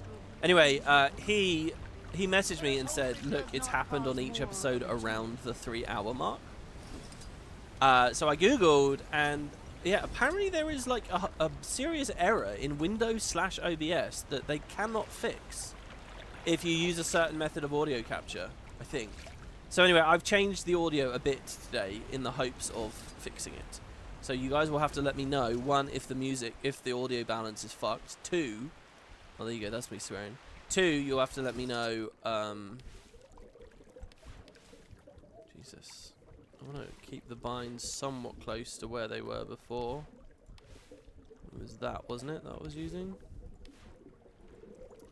Should we do Nature Spirit just so we can see a dolphin? I love the dolphin spirits. There he is. Woo! Summon a dolphin. Okay, we hit the tuna. That's it! Now our fishy friend will be swimming freely again. God, I love shark. Shark v shark action do not here. Disrupt the schools. The fish are vital to my bearkin. Okay, nice. Oh, and sorry, we need to actually throw it. Done. We've cleaned up the ocean. Pretty standard stuff, that one. Yeah, so any audio weirdness, just let me know. Enough job, I suppose. But there is much more to be done before the land is healed. Then we'll just have to keep at it. Yeah, all they can offer people who get the bug is there's like a really complex reporting process, which I opted not to do because when I'm going to be in the middle of a stream when and as it happens. I'd rather do that rather than fucking around with command prompts. But yeah, I kind of want to get that mastery point as well. But we already have 4, and it will cost us 4 to get wild claws. No, let's get it because we can do this route, which we haven't done before, out of the village, which feels like it will be fun. I'll tell you what, I think the game is just quieter. No, maybe not. Like, even for me, it's quite a bit quieter right now. Right, I think that bridge there, we did do the Vista on it, but we never got the POI. Is it under the bridge? Oh my god, it's really low down. Does that mean that there's a cave behind this waterfall? Ready? Oh god. Oh, there is. There so is. Nice. Chasing waterfalls. Oh my god, look, you got to check all of them. Wow. Surrounded by the smell of a bog, you can hear faint growls of warclaws from far above. Wow, does anyone want to say anything to me? I love how they're living here. How are they getting up and down, though? What a house this is. Can this be my homestead? Mind you, the sound of the water would probably get a bit annoying after a while. If you don't learn to tune it out, that is. That is lovely. Another beehive. We still can't gather those. I feel like I should do this actually next. Well, whatever. We've already got so much experience for. Okay, back up again now though, because falling down is not really what I wanted to do.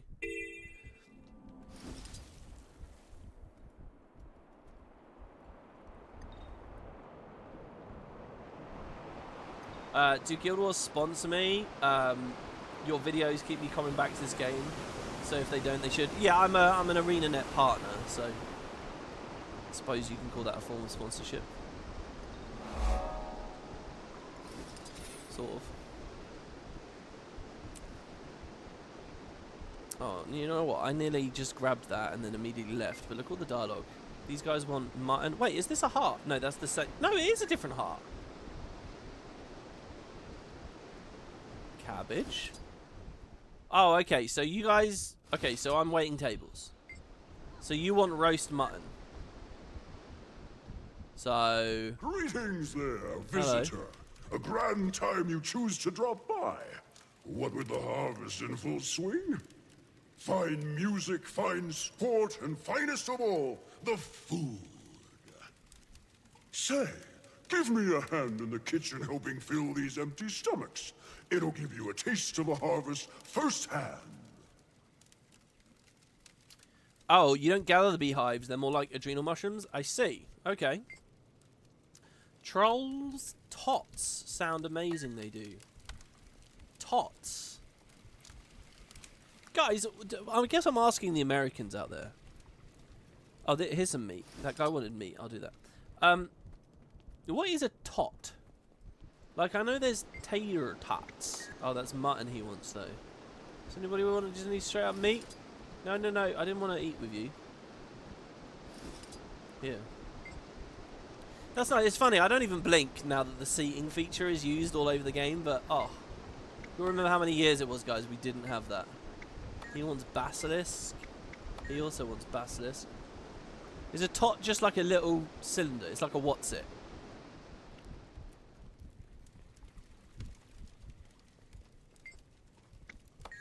So what is a troll tots? Like its fingers, like its foot fingers. Troll tots as well. Pop that little tot into your mouth. Valraven stew. Ooh, a keg of honey cider. I'll try that. I bet that's like, though, when you try the local stuff and it's just disgusting. Echoes of Night sightings. Hold on. Echoes of Night is the weird guy that mailed me, right? Or girl. That mailed me and said, hey, come find me. Wasn't that it? Every nameless creature I've encountered from the ashen peaks of the north to the edge of the Queen's Wall. I've tried my best at giving each an appropriate title. I just had my head just went in a really weird place. I probably shouldn't even say this out loud, because it's not going to be right. It's a completely insane thing. But as I was reading that, I was thinking about leading into this expansion, there's been this big thing of like the cannibalism creating a bone skinner. And also, I always think about how, like, when a Norn becomes an Ice Brood, when they're bear transformed, the Ice Brood is, like, a super fucked up form. Anyway, I was just thinking, like, what kind of... Are we going to see any of these... And it seemed to be, like, a big thing, like, with Waiting Sorrow. She's going mad. Is she going to start eating other code, and is she going to become a bone skinner or something? And so far there's been nothing. And I just sort of thought, hold on, what is it? Because I thought, well, when will we see these bearkin, these lowland bear, make a nasty transformation? And then I thought, well, there is that Titan. Is there a chance that the Titan is a Coden? If what we knew about Titans before were that they were tormented, fucked up, twisted souls, could it be that that is a lowland Coden? And finally, as an extension of that, is it Waiting Sorrow? So that's what I was thinking as I read that out loud. And I didn't even really take the sentence in, so I'm going to reread it now. Now that I've said it, it's like I've got the venom out. I don't know. I'm just thinking weird shit here. So, every nameless creature I've encountered from the... I think it was that phrase, nameless creature, just sent me off on a wild goose chase in my head. Every nameless creature I've encountered from the ashen peaks of the north to the edge of the Queen's Wall. I've tried my best at giving each an appropriate title. 8th day of the springtime current. My 23rd waymark. So, that must be 23 years old, right? Joined Pete Gathering today. One of the other teams came rushing towards us with clammy fur. Apparently they heard whispers beneath the murk, rattled enough that we called off the harvest until tomorrow's first light. Interesting. And who the fuck is this witch in the area? Second day of the Crimson Horizon, my 23rd waymark. Caught a glimpse of what looked like a golden wolf during my hunt this morning. Chased it as far south as I was comfortable treading, but I lost sight of it. More observation needed, but I'm keen on calling it the Golden Howler. What is that? A golden wolf? That makes me think a little bit of the Norn spirits of the wild leading them south. But we wouldn't call the spirit of wolf gold, would we? 18th day of the Bitter Wind, my 24th waymark. I saw it just across the clearing, part troll, part crow. Talons the size of a cub. Flew off before I could pursue. I'm calling it the crow-footed skulker. Are these bounties? Are there bounties in these maps? It's quite cool reading these. I had a donation. Thank you, Ivan. With 10 BGN. Not sure what that is, but thank you very much. I'll assume it's a shit ton, and that was very generous of you, so thank you. Hey, WP, do you think we'll see the polar bear Coden being featured further in the X-Pac story? I really liked their ships-like structures. Yeah, I'm actually much more a fan of the polar Coden, the original Coden, and their sanctuaries than I am these guys. Not that these guys are bad. I just think that the Coden that they created in 2012 are like an amazing fantasy race. I really like being around them. I think they're amazing. I'd be role-playing as one right now if I wasn't anticipating mounting everywhere. And it would break the tonic. And I really love that moment in that last instance where we saw them interacting a little bit. And that hint about something that maybe might have happened between them. 21st day of the Springtime Current, my 23rd waymark. Whispers of a four-legged creature with long eel-like hair wandering through the shallow parts of the bay. No sightings myself, but I promptly call it the eel-haired lurker. These are brilliant names. 10th day of the Burning Sun, my 35th waymark. Wow, years later. The crow-footed skulker has returned, this time in the uplands. Shocked that the journeykin didn't chase it away. 12th day of the Burning Sun, my 35th waymark. The village shoreline is covered in large, thick feathers, the colour of a starless sky, not Valraven. Whatever these came from is much larger. Hey? The village shoreline is covered in large, thick feathers, the colour of a starless... So very, very dark feathers washing up on the shore. And it's not from a Valraven. 12th day of the Burning Sun. My 35th waymark. Stirred awake by strange scraping sounds on top of my homestead. Walked from one end of the roof to the other. Could this be the skulker again?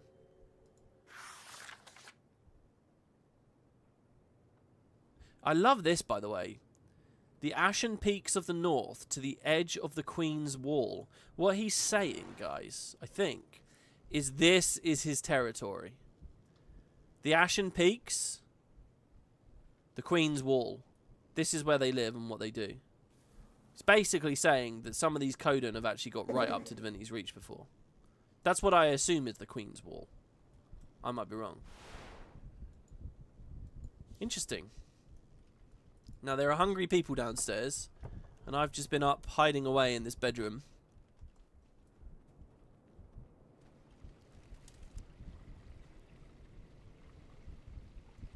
Okay, so what do we got here? Hello? Can you make Valraven stew? I have a great thirst for honey cider. Oh, well, I can get you that. You're very lazy, sir. It is right there. Here you go. Oh, pretty good. He's chewing the cider, is he? There's a lot of honey in that. There's a little, what is that? A fox? Nala. Do you want more? I mean, I'll just get this one guy drunk and finish the heart if I can. Can I make Valraven stew? Okay, so I'll try and do that.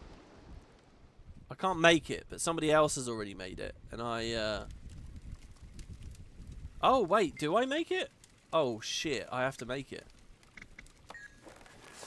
A hearty serving of stew, especially good for the winter seasons. The meat from the Valraven is surprisingly delicious, especially when paired with root vegetables and a side of pumpkin. It must, however, be slow cooked over medium heat, otherwise the meat will harden to a rock-like texture to the point of inedibility. Okay, so we need some meat. Plop it in the cauldron. I need to prep it first.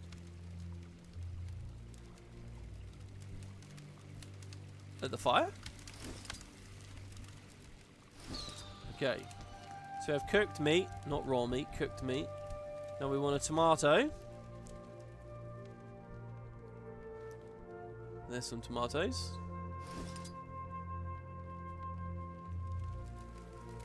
I like this. I'm one code and feeding the others. Then a pumpkin. Greetings there, visitor. And a carrot. Grand time you choose I to assume this drop is like a by. veggie room over here. With the harvest in full swing. Fine music, Ew, fine bro, there's sport, worms in and there. finest of all, the food. Say, give me a hand. It's not a veggie room. Helping fill these empty stomachs. It'll give you a taste Oh, of there's a carrots harvest over there. firsthand. No organisation. There you go. I've successfully cooked a meal. Now, did you want it? Yeah, here's some stew. Served dishes. Okay, let's serve roast mutton to a Coden who's asking for it. That sounds really easy. Surely we just cook the meat. But let's see. Recipe book. Roast mutton. Whoopsie. Probably want to close the previous one. A classic, and a fan favourite among those who frequent the brawl fields. The herbs help balance out the gamey flavour of the meat, while the acidity of the tomato helps to soften it. Best served as medium rare with a loaf of bread. Okay, so let's cook some meat. I don't like that we're cooking all this meat. Oh. Sorry, we're just throwing it in a cauldron. Feels like they're all going to be stews. Alright, then we want a tomato. Lovely. Notice they are not using potatoes in any of their recipes. It's okay, they haven't been to the New World yet and discovered them. Then we need some herbs. Cabbage. Herbs, there you go, our little herb garden. I hear I can grow those aquaponically. I really want to do that. And then also some eggs. Eggs, really. There we go. Now, if I remember rightly, this man out here wanted roast mutton. Didn't you? And you were the first person. So there you go. Lovely. Next, we want to create a basilisk bowl. Now, I want to find the customer first as well. Honey cider. Basilisk bowl. Okay, this, you, sir, you will have it. Oh, I've just realised my cool target button was V and now it's elite. We'll have to change that at some point. Okay, so basilisk bowl.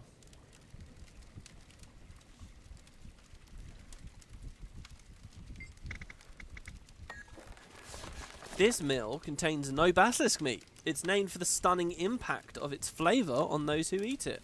Fish caught locally work well, but fish caught near Janthir Century boast an additional hint of umami that really brings the dish over the top. Can I ask a question here, guys? Is century a word? I've been assuming it's like just a fictional noun for that area of the world.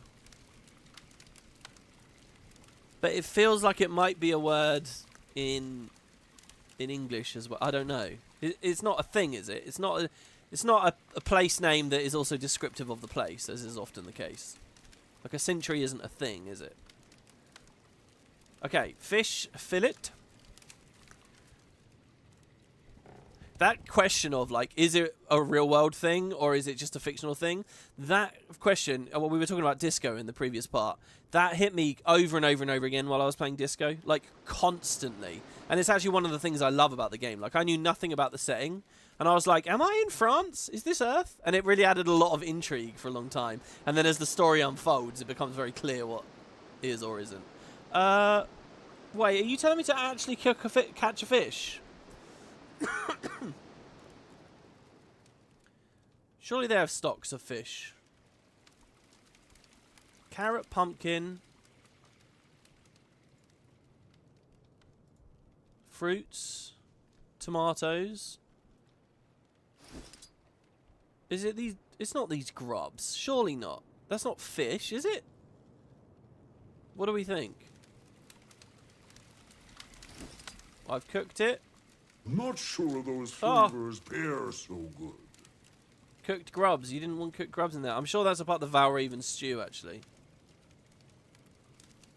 Well, I didn't have anything in there anyway. Fish fillet. Fish is outside the door. The back door or the front door? That's funny, because I nearly went outside for the carrots earlier, and then they weren't outside, so I just sort of got it stuck in my head that they'd never be outside. The fish are outside the front door. Oh, here we go. Fish dressing station. Oh, we gotta do... Wait, can I just grab a fish? No. We gotta grab a fish, and then we gotta... Oh, it's here. Jesus Christ. Okay, grab the fish, dress the fish, run with the fish,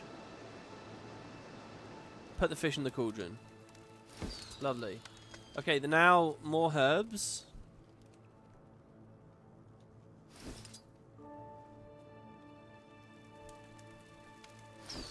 Some eggs. And cabbage. I cannot imagine what this tastes like. I can't even imagine the texture. Well, no, I can imagine the texture. Quite slimy, this one. Egg and fish and cabbage. It's all slimy qualities if it's cooked in a certain way. Right, there we go. Oh, no. That's not it, because it's not done. I'm not holding a thing. It didn't finish the meal. What did I forget? Fish, eggs, cabbage, herbs. I'm going to just throw another egg in. Does it say multiple? No. Okay, it's ruined. Okay, good. Right. Right, what do you want here? You want fish.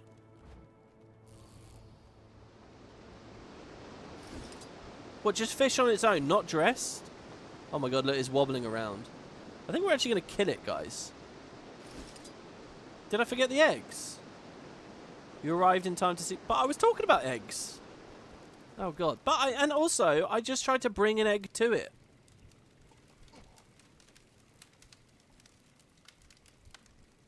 Wait, review the recipe book to start over. I don't know. I think it's just broken from earlier. Okay, here we go. What were we making? The basilisk bowl. Doesn't actually have basilisk in it. Okay, here we go. The fish and meat need to be prepared. Yeah, but there's not meat in this recipe. There. Oh, do I... No, it doesn't say cooked fish. Let me just try once more. Without the cooking. If this one fails as well, yes, I will try to cook the fish, because that's a good idea. But I'm somewhat interested in the idea that maybe it was just broken from before. So that's the herbs. This is the eggs. And then the cabbage. There. That should be the end. There we go. Yeah, it wasn't the cooking. It was just, I think it was just in a weird state from before. Now, I don't remember anymore who wanted the basilisk bowl. Oh, no, I do, actually. It was out the front and then on the table over on the right. I like how they're not starting to request food again. I was thinking the whole time that by the time I get a couple of people done, everyone else is going to be hungry again. Like, this would be impossible to soda. Right, there's the basilisk bowl. Lovely. And then the final one. You're on your way to winning their hearts by way of their bellies. Serve troll tots to a Coden who's asking for them. So, what are troll tots? Let's see. No, not that. I'd like to start over. Troll tots, please. No, and I'd like to start over again. Troll tots. Right. Whether you've learned the tongue of the trolls or not, this recipe will have you speaking their language. Given to us from a member of their tribe, this pairing of fresh fruits and vegetables with honey as a binding agent and sweetener will leave even the most sated kin coming back for more. It sounds gross. Cabbage? Carrot? Oh, no, it doesn't. Do you know what? It sounds a bit like coleslaw, but like sweet coleslaw. Alright, let's go in order here. So cabbage was here on the left. Fruit was next to it, though we haven't put it in any recipe yet. Fruit was the first ingredient. That's not a fruit. There we go. Then honey. How do I get honey? Was there honey in this room? That's not honey, surely.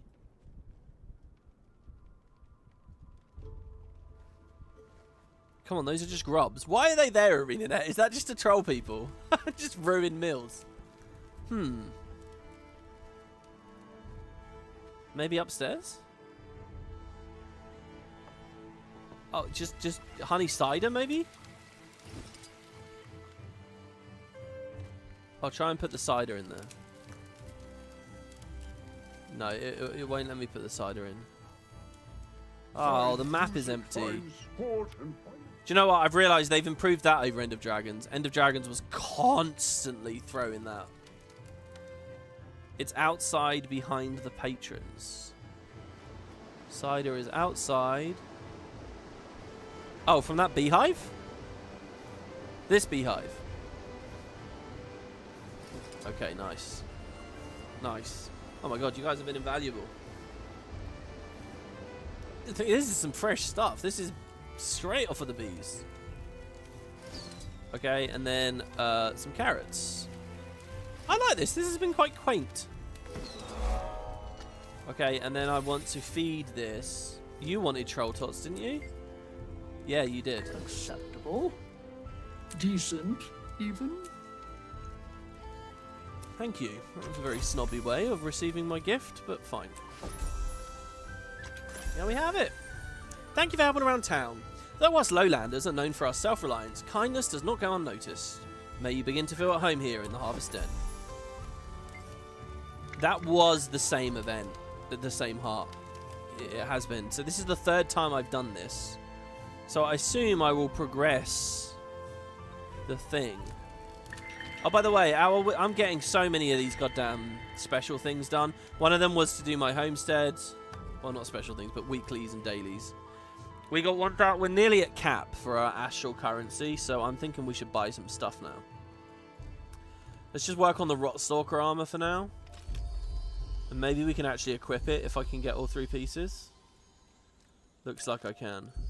Nice. Okay, yeah. Alright, let's do that. So we'll change our setup. So technically, guys, I'm in an outfit right now. So I'm going to turn the outfit off. I'm going to misclick, apparently. And then we're going to change it up. We're going to go Rotstalker, Rotstalker, Rotstalker. Wow, we look very evil. We no longer look like a member of the Astral Ward. Now, I've obviously not played this story, but maybe that's quite on theme. Oh god, I'm getting rid of all these dyes, which were really carefully set up. Oh god. Alright. See, look how blurry that looks. Is that just my eyes? It's not my eyes, right? It looks incredibly blurry. And like, you can see like the shimmer and the vibration on everything. Oh, maybe I just need to get reshade set up and resharpen this, you know? A bit of sharpening will probably go a really long way. That's probably all it is. And like the floor looks really low res or something. I don't know, man. It's weird. Anyway, I look cool. I'm going to swap maps. We're going to leave this map in a second anyway, actually, to tell the truth. But, you know. I look like an Astro? Oh, what? With the wizard set before? I like the wizard. I really like big wizard hats. In fact, I have a mod on 14. I play a Hrothgar, a male Hrothgar. And for people that don't know, that race doesn't get headpieces, generally speaking. I got a mod specifically so I can get a big wizard hat on my Black Mage. You already know that skilled, I think, but yeah. Oh, we have recipes. Fine rift. Oh, yeah, these are just the motivations. Okay, so that's another daily done. So another honeycomb. So listen, this thing here, this expertise for 24 hours, that's only going to affect me on this map, and I'm about to leave this map, so I'm not going to get that. I kind of want the Relic of Rivers, really, because it looks fucking cool. I'd love a lot of alacrity. Not that I'm dodging too much on this build. Also, you'll note that's alacrity at the end of a dodge, not the end of an evade. So I couldn't run like Shortbow 3 and get procs during the 3, or hear our Predator's ambush and stuff. There is the Titan Plate stuff as well. Hold on, can I do Titan Plate? Ah, it's a shame, it's all the same piece. It'd be cool if you could go Titan Plate on some stuff, and then the Wizard's Vault stuff on the other bit to finish off the set. It is cool, it does look good. What am I buying? There was something I'm supposed to buy every day, isn't there? No. What the hell is it, guys? How do I get the ding? Oh, it's all Janthir maps. Okay. I will buy it then. Nice. For 24 hours. Alright. Pursue Fading Aurora into Janthir. Oh, no. We're still not actually done, because the whole point here was to get this mastery point, remember? You know, guys, there's another timeline here where I decided to ignore that clean up in the ocean event, and we were in the new map for 45 minutes already. But then we would have missed out, you know? I think also there's another salmon run or adventure or something a friend has told me about on this map. Oh shit, look, lore. Oh my god, a letter from Dagonet. Wait, okay, hold on, what? Who lived here? Rye Lycan's house.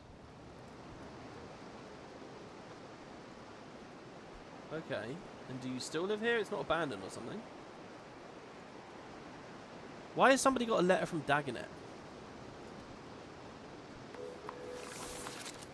As an expression of trust and good faith, the Tyrian Alliance would like to gift the village of Harvest Den with a collection of books from cultures across Tyria. Each volume should paint a unique image of the various societies that make up the Alliance. Our hope is that you'll accept this gesture as a kind of introduction. As you share your culture with our advocates, we would like to return the hospitality and share ours. I see. So this was just who was originally messaged about from the Alliance. And this is a way for ArenaNet to get a bunch of lore in here that's not even necessarily related to the Coden. From Pirate to Pilot.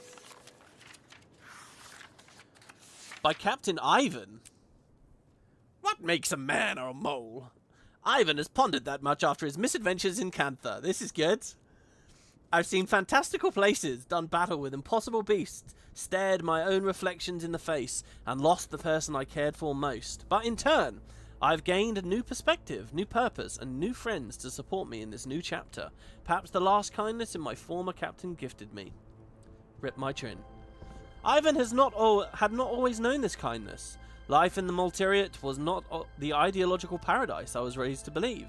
Instead of unified collective action to benefit the vulnerable, opportunists clawed for support and power over and over, only to change their tune afterward. Which isn't to say that we didn't have our successes, but as I grew older, I saw our movement was as much born of hatred as it was liberation and communion. Hatred for our ancient Stone Summit taskmasters boiled over into hatred for all. Do you know what I love about this? Oh, I'll leave my... No, there's a lot here. Do you know what I love about this? People will see, like, a character in this game with no gender, and they'll go, politics! And then they'll read this, and they won't even think of politics or what it's really talking about. Dwarves, and then outsiders of all kinds of people turning inward towards... Whoa, I've read that completely wrong.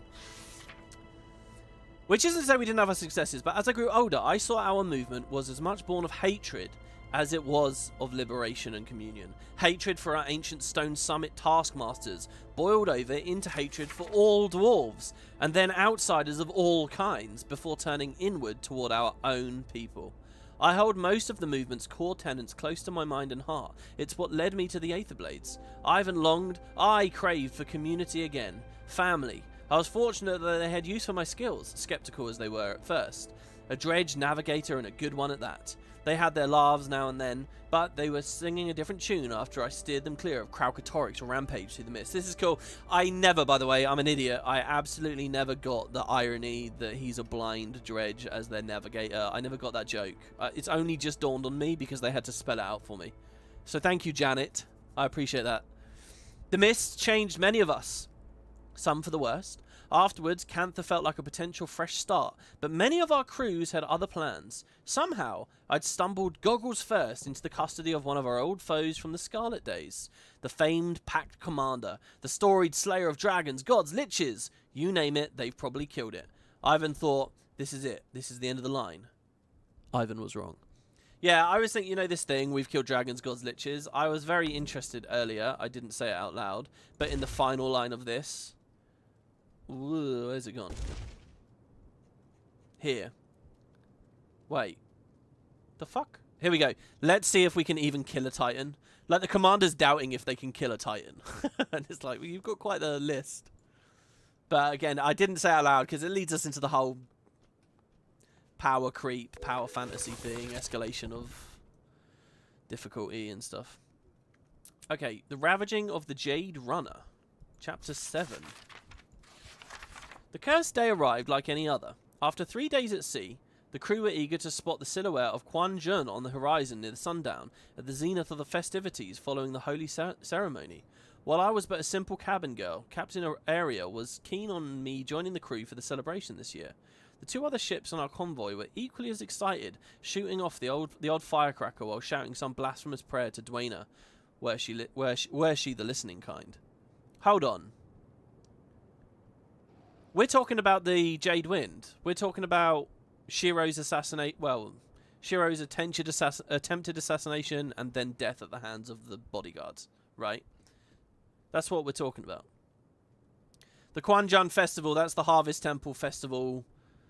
It's like supposed to be prayers to Dwayna for the next season, and everything goes wrong and it all gets corrupted and petrified instead, basically, because Shiro interrupted and took the magic. So this is quite interesting. Now, the Jade Runner, I think, was a boat on the Jade Sea that you can find as a point of interest in EOD. I think I'm still on point with this. And I think there's some weird mystery that I don't fully remember now going on in this area of the world. I'm sure I'm going to find one of these and it will say the wreck of the Jade Runner or something. Am I wrong? Cossage will be the one in chat to clarify some of this. The Jade Expanse. But I think that's what we're dealing with. And there was some intrigue about this, wasn't there? There is some, like, question that EOD asked. Time for a new Guild Wars 2 Mysteries, maybe? Well, let's see what they're saying here. Yeah, you're right. Shiro did kill the Emperor, yeah. I mean, I call it a failed attempt because I don't think he meant to die in the process. So let's see.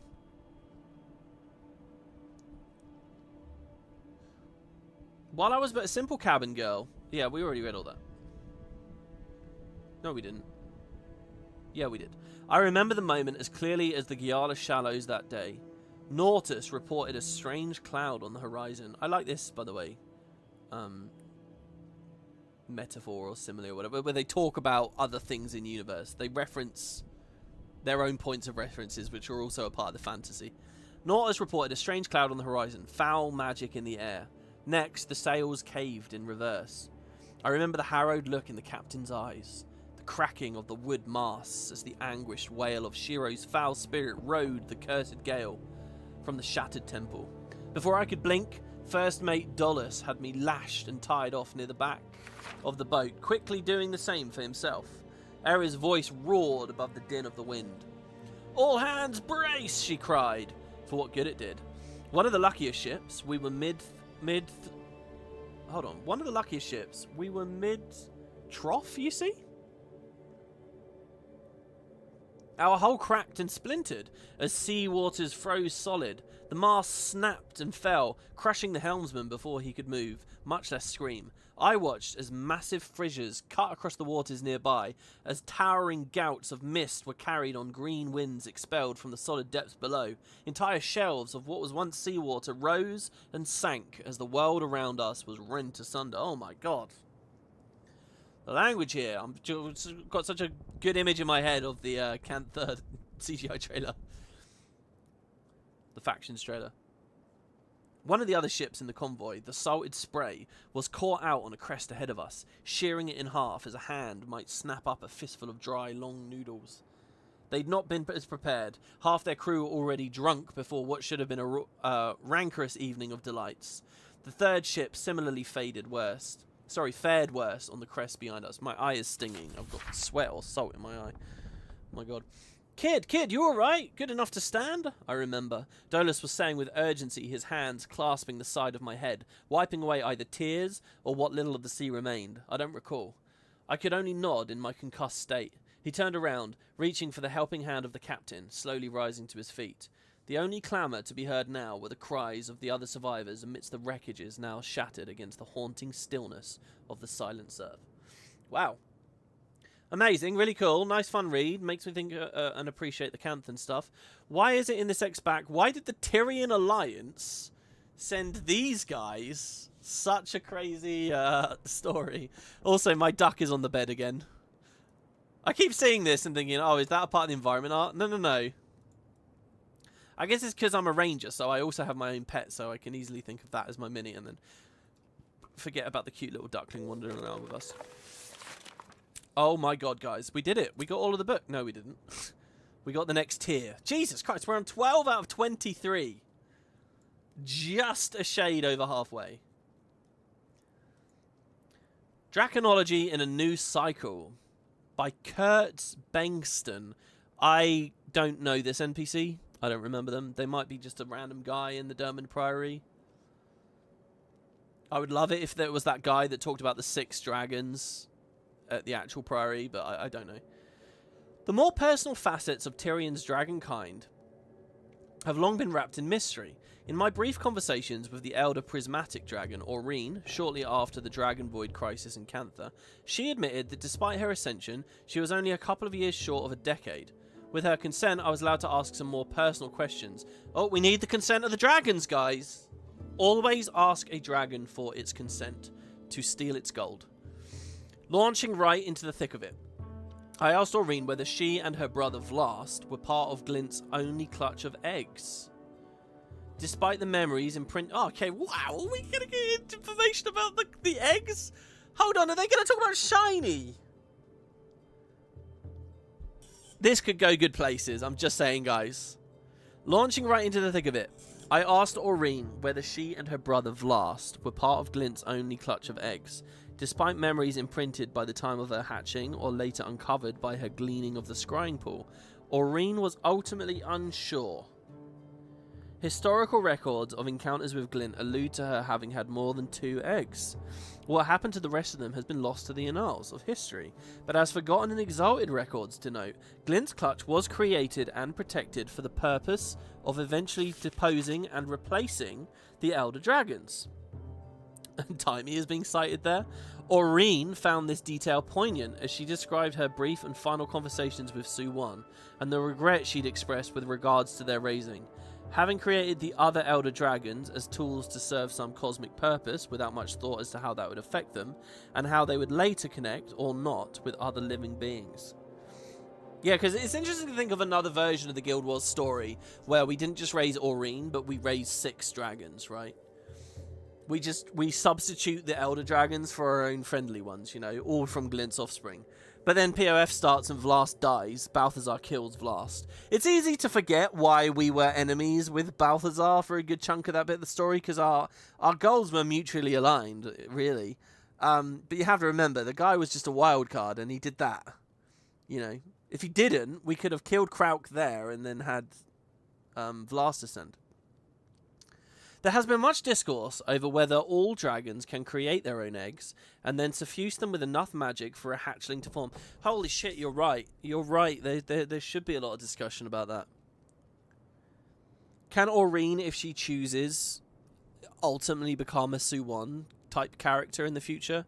Can she get lonely and bored and sad in her immortality and decide she wants babies and then be a bad mother like Su-1 was a bad mother?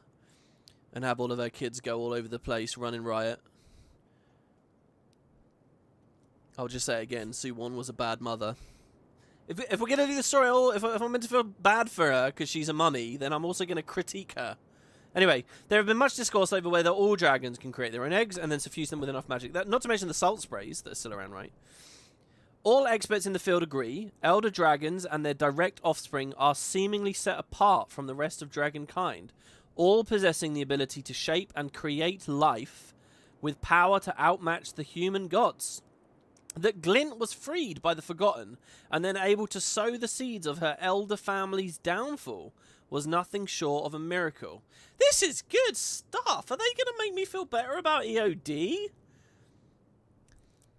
The specifics of Elder Dragon parentage are still conjecture at best, though. By Aureen's account, her grandsire... Wait. What are we saying, then? That the salt sprays can't breed? Well, we're not talking about breeding, are we? We're talking about the creation of new species.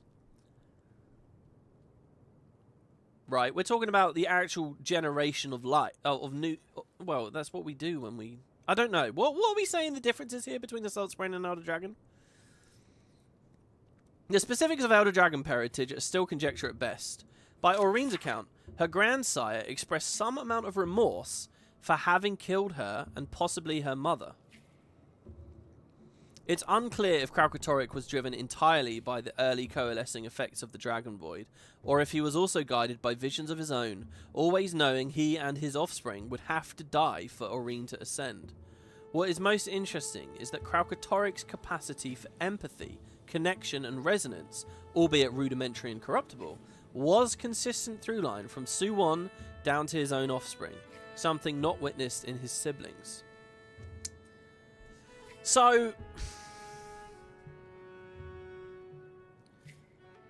this is really nice. This is an NPC grabbling at the facts, and it also feels like ArenaNet just sort of wondering about these things. Do I think there really is a story or meaning behind the fact that the Kralkatorrik line had this resonance and empathy and the others didn't? Is that just purely drawn through for them through their physiology, made of crystals as they were? Or is there something deeper going on there? I don't know. But I like this because it's like putting a point on some of the bigger parts of the Elder Dragon saga, you know? It's in a nice way saying, hey, look how fucking crazy the Kralkatorrik line was. Compared to all the other lines, the Kralkatorrik line did this. I think in view of all of this, by the way, talking about empathy and stuff, I'd love to have had a little bit about Jormag there. Because Jormag's cunning and scheming can only really happen if it understands mortals and the way they think. There has to be some connection in order to be able to manipulate like that, right? So I'd love to have heard a bit about Jormag's similarities, maybe. This just strikes me as why Glint, but not the 5 other ones? Yeah. Is Kunavang a real dragon like Aureen or a salt spray? Yeah, hold on. What did EOD say about... So it said that Kunavang was her champion, but that didn't mean she created her, right? She picked her as a champion. Suwon chose Kunavang, or Navan, as its champion. She didn't make... But didn't EOD essentially say that everything came... This entire dimension came from Suwon and the activities of those dragons, right? Aren't we all the children of the dragons? This is where the EOD law was just terrible and went too big. Unless I misunderstand it. Because, like... Oh, I really should just get clarification for some of those things. I need to study up, I think. And then from pirate to pilot was Ivan. Lovely.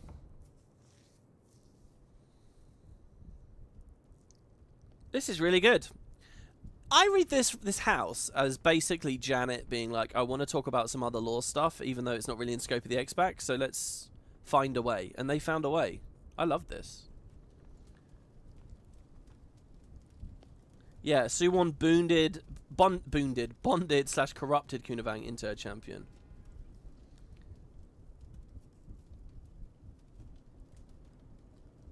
The weirdness is that so far we only know of Kralkatorrik having a kid, but so far no confirmation any other dragons, despite that Morty Pale Tree hint. Yeah, you might say that the Pale Tree is kind of like... I mean, it's just different methods of propagation, isn't it? Also, with Primordus, destroyer eggs were always a big thing, right? If Primordus makes a champion out of lava and whatever, and then it starts laying eggs... Are those the Elder Dragon's eggs? The idea of more of Glint's eggs is interesting. Yeah, they never talked about Shiny, did they? Shiny was not mentioned in that.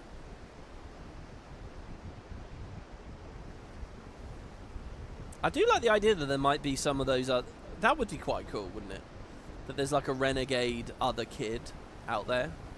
Maybe that's what that's all about. Maybe that's the idea. Okay, let's say you're ArenaNet.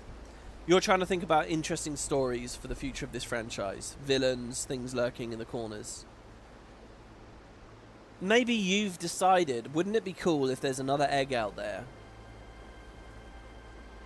And it's going to rise to prominence in some way. It's been raised by the wrong sort, so to speak. Let's do Vlast again, but it's not a happy thing. Maybe a story like that would be a catalyst for bringing Aurene back for a while as well. So maybe they've got that, you know, that's loaded in the gun for at some point down the line. So they put that lore in there just to start to slowly get the audience to think about these things and remind them of these topics, so that when they eventually want to do it, like, that feels to me like kind of a nice idea for a sort of mini X-Pac story. Shiny is a salt spray, not one of Glint's kids. Oh, you're right. Yeah, you're right. Of course. That's why Shiny isn't mentioned there, because that was a salt spray egg. Yeah. So for Glint's clutch, we have Vlast, we have Aurene, and then but there were loads of them. In Guild Wars 1, you can go to the mission, you can steal the eggs, and there's loads of them. And whether that really happened, the canonicity of that is a bit called into question. But there were loads of them. You're right. The gods come back riding on dragons. I mean, it is very interesting. I mean, the god connection is quite cool still, I think. Because they left this place thinking it was fucked. They've made their new garden or whatever. When do they realise that, oh no, it's okay? But I don't know whether I like the Tyrian gods always being villains. I kind of like the idea of our backs being against the wall at some point in the story, and then they have sort of a surprise return, but they help us. I think that would be kind of a nice story beat as well.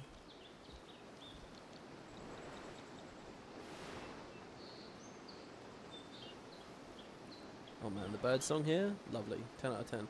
Alright, we're getting close to that mastery point. We're nearly there. If you remember the factions manual, they said Forgotten had a presence in Janthir. Imagine an exalted city, South Janthir. Well, they just said that Forgotten were everywhere, really. I mean, you could even say that the Forgotten were in all these super distant places really far away. Just because they worked with the gods across the whole world, and they receded and receded and receded until eventually they were only in the desert. So long as they don't stick their snoots too far. But yeah, a city would be quite cool. Like now. I don't know whether I like the idea that the egg has to have a bunch of Forgotten with it. I like the idea that some weird faction got a hold of the egg and has raised it wrong. But they know it's... For some reason, they know its potential. Harvesting these grapes is nearly going to get us a mastery. Isn't that crazy? One more, maybe?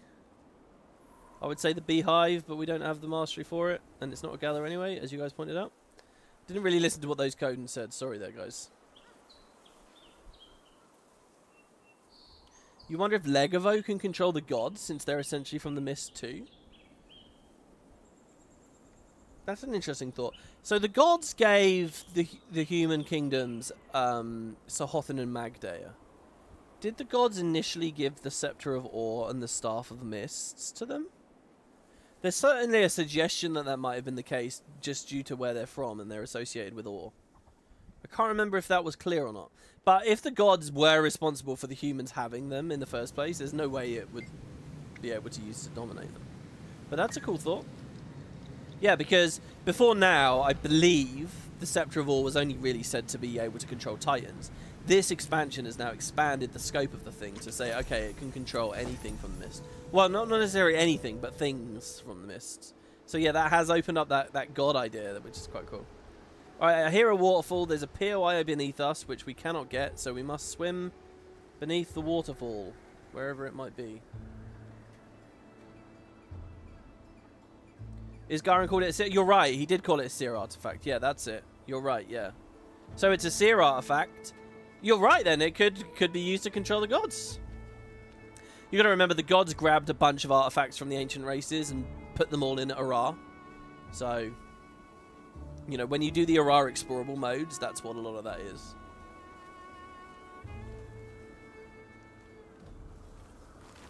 It seems now that the gods were running from something, as after killing Suwon, Tyria lit up like a light bulb, according to his game. Yeah, they could do that. They could explain that the gods were mostly... I don't know. They've been a bit conflicting about the gods. Sometimes it's just... Oh, you know, they're parents to the races here. Or the humans, at least. And they felt we were old enough to fend for ourselves. So maybe they saw that the Elder Dragons could be dealt with. Or maybe that was just a conceit and they were just fleeing the dragons. Or maybe they were... You know, I don't know.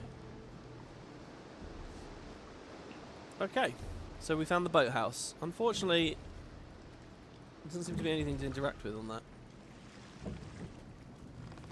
You'd love to see a glint scion in the depths with some Asura. If anyone could exploit them, that's a cool idea. Yeah, I gotta say, by the way, the depths of Tyria mini X-Pack is like pretty high on my list at this point. I know that I've said over and over and over I want actual maps on the world, and that's why this is so good and so nice. But I also just seriously want to go to the depths, like a full expansion in the depths. And this 4 map thing is amazing, by the way. Imagine if they did 4 maps in the depths. But again, I'll say it, but I've said it before, I'll say it again. When it comes to a Depths of Tyria thing, I don't want a contiguous place. I want, in the game engine, it can be like this, but realistically, I want loads of little pockets of exploration. And I want them small scale and closed off and fucking disable mounts as well. And you basically Asura gate around all of them. So it feels epically massive, basically, to play it. Alright, here we go. Continue our story. Strangers among lands. That's one beefy looking Coden. This is as far inland as we can get. We'll have to continue on foot. Have you been here before? A few times, but never without Ma or Grandma. What about Stoic Older? He wouldn't bring me. No. Doesn't think it's safe. I'm really disappointed to see the skiff Look. here. Because it just reminds me that in EOD, we would have had actual moments on the skiff with the NPCs talking and stuff. Couldn't we have done that? Couldn't we have sailed out? Had him sail us? That moment where Navan's in the boat with you in EOD is amazing, right? In fact, that whole sequence leaving Saitang going to the city is really good. And we sort of feels like we skipped over that a bit here. Okay, there's a dead Titan spawn. You know, this really feels like ArenaNet made this expansion. Follow those. I bet we'll find Fading Aurora. Okay, I have a theory about the development of this mini X-Pack. And the theory is this. I can't believe we're up here. Look at this. Woo. The theory is this, that they made this map never anticipating to put any Titan here at all. Your first Titan was going to be in this mission, and this was the map with lots of Titan around. Like, we're following their bodies and stuff. But late in the day, they realized they didn't have enough enemies or events or whatever, so then they just started dumping Titans around here. Which is why it feels clunky and a bit odd. That's my guess. I don't know. Maybe they always planned to have Titans in map 1. But it feels weird. Right, catch up to Fading Aurora. Wow, so it's kind of okay. We gotta take stock here. First of all, it does not look like the Fire Island chain. This is really weird. Hello, we're at Janthir. Even though the map made it look like that, I guess it doesn't really. There's actually quite a lot of plant life here, but it is quite grey. So they're going with like an Ashlands vibe.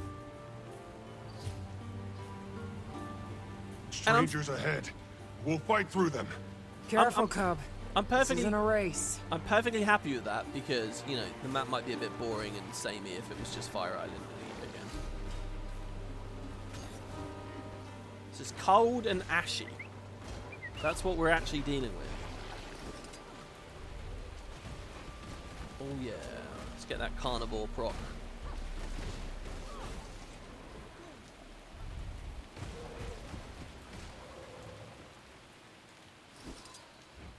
Oh my god, again, why do I always think that the 2 is ranged? Can I just explore and grab the POIs and stuff as I go? This feels a bit like Eye of the North, in a really good way. I think maybe because these feel very Destroyer-ish. But that was always true, even the first game. I did it again. Let's throw a spiderweb at range.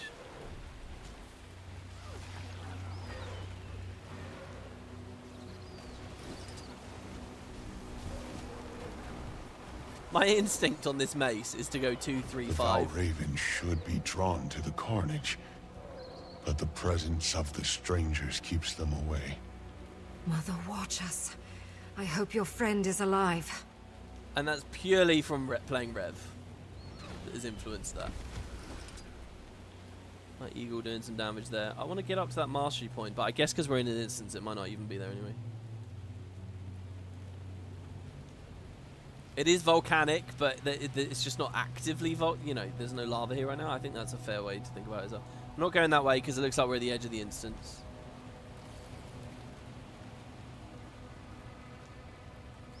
The raptor is pretty harmless, but the sky scale's changed it. There. I think even the raptor has. Come on. Like I have a very distinct and clear memory of when POF came out. Seeing that broken bridge near the Mirage specialization NPC. I'm talking about this. This bridge here. There's this bridge and then this broken bridge here. The Mirage is like there. And I remember seeing this being like, that's an epic fucking gap. That's a huge gap. And it's over this big, beautiful chasm. Again, this whole area looks amazing, sidebar. But anyway, and then I remember like getting the raptor, and even without the tier 2 jump, you can jump across that. I think that was in my POF coverage before it came out. And it blew my mind. Like, it's such a, already, even with the raptor, the movement you get is, it's obscene. So I really think, like if we want really intimate feeling maps, it's got to be, oh, we're underground, sorry, the mounts are not happy down here. You unlock them after you beat the storyline. Is that so controversial? Lots of MMOs do that. The of your bestial nature well, not storyline, but map without air. I am Greer, and you are small. Oh my god, is it a Coden speaking to us? Aurora, is it Waiting Sora? We came to help. Let's kill this thing and go home. Please. My boy, you need to get out of here. More moths to flame, sizzling with melancholy as they reach my ember. Dude, this guy's edgy as fuck. You all need to listen to me. We need to clear the spawn and debris from the area. Right now, he holds control of this environment. If we can balance the odds, I may be able to overwhelm him. Just enough. Pokey, do you have my seeds? I never leave home without them. Good. Fascinating is your dedication to dying plots. I will turn this swamp to rot. Can I just say, I might be wrong on this, but I'm 99% sure the Titans never spoke in Guild Wars 1. They seemed mostly mindless. I mean, the Titans we met were first being controlled by Kilbron with the scepter, but after Kilbron was dealt with and the scepter disappeared, they were rampaging around Tyria. In none of the Titan quests did they speak, and when we saw where they were being manufactured in the Foundry of Failed Creations, none of them were speaking there either.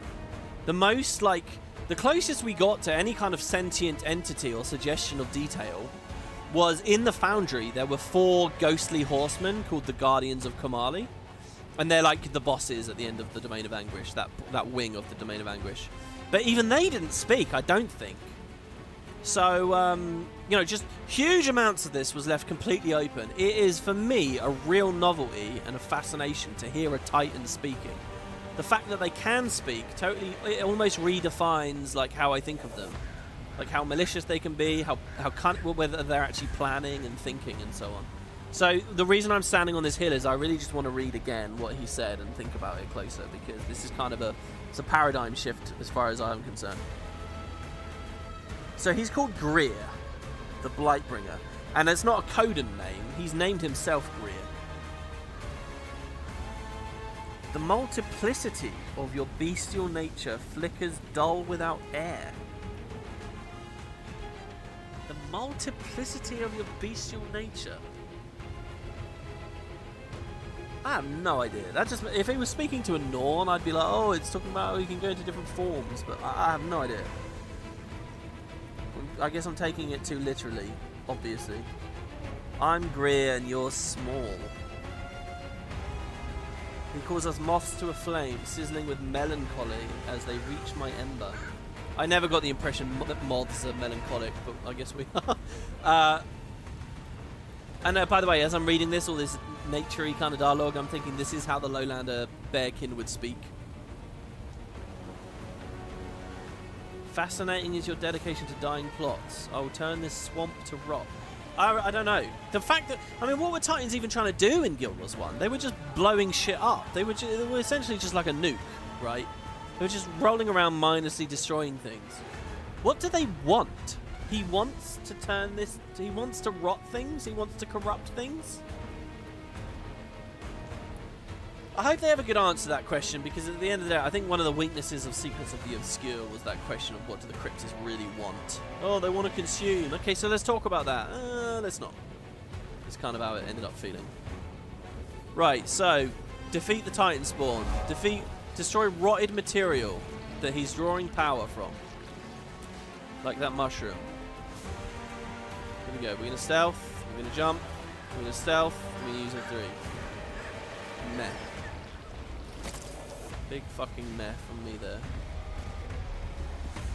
Use carnivore. Oh my god, the webs. That was not me.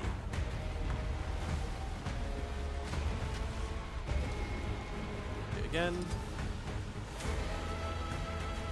We were at least in range enough that time.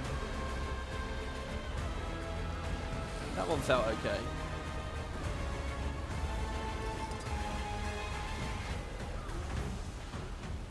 And so what's going on? There's just an utterly badass Coden in the middle, Fading Aurora. We didn't meet Fading Aurora yet, did we? Have I already forgotten that?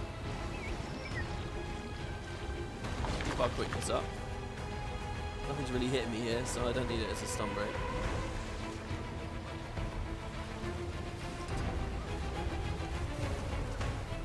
Oh yeah, the mace feels so good there. We'll get a heal and super speed from our Warclaw. I did have a few of you guys in chat, by the way, in the comments, the YouTube comments, saying, hey, WP, definitely try out Soul Beast with the Warclaw. I've had a lot of people saying that. The Warclaw pet. Oh, I like having the eagle spike with me. That's cool.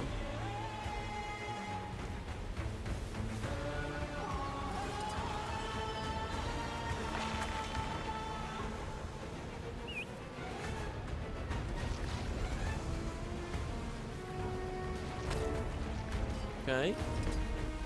Well, he can get no more power from the environment, it seems. He still has a giant shield effect on him.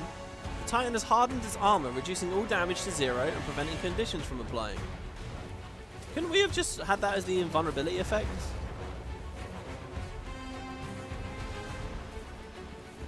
I guess it's technically different because I can hit him, and true invulnerability doesn't even let you do that. So we need to kill one more Titan spawn to break the shield, and it's just running around over here. It knows I'm going to kill it. Look, it's survival instincts.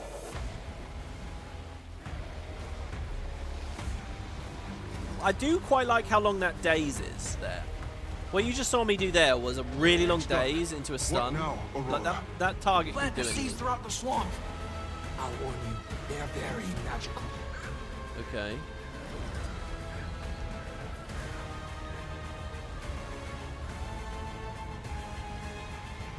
Wait.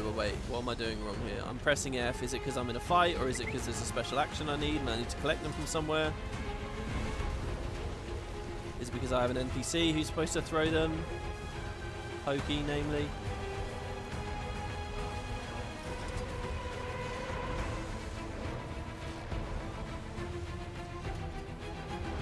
Alright, pressing F isn't doing anything. I think I need to find the seed somewhere. Do I speak to him?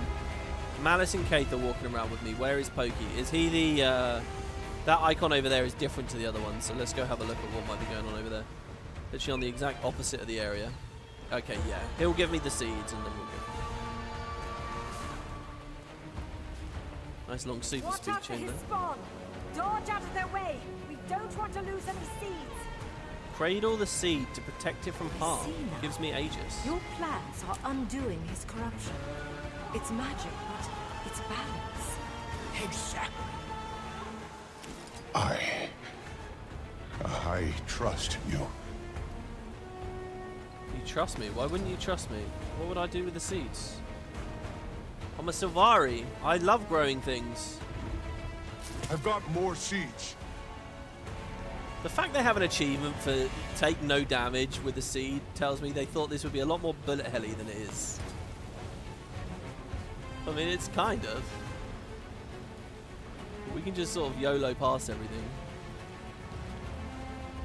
So far, we've done all the seeds without taking any damage, and now what I want to do is get all of them with no damage. Use the 5 here. Oh, we almost got hit there, but the 1 is an evade. That they give us everything we need. Dodge. Oh. By the way, I'm on EU again today. By the way, this was not that I've done much while we were doing a co-op. All right, I'm going for it. Straight through the middle. It's just a regular spider there. What's going on? Aurora, it's working. So sweet is the honey on your lips, just before his talons catch victory by the throat. His? Who's he? Calm your tantrum. We have a score to settle. Whoa, that's a big effect. Sweet is this. Sweet. I'm speaking to you. Look at me. Oh shit, okay, cutscene.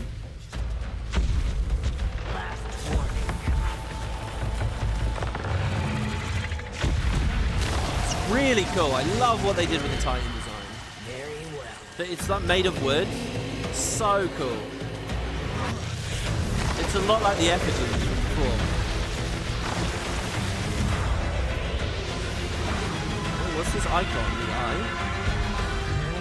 We're on Janthir and I just saw a giant eye.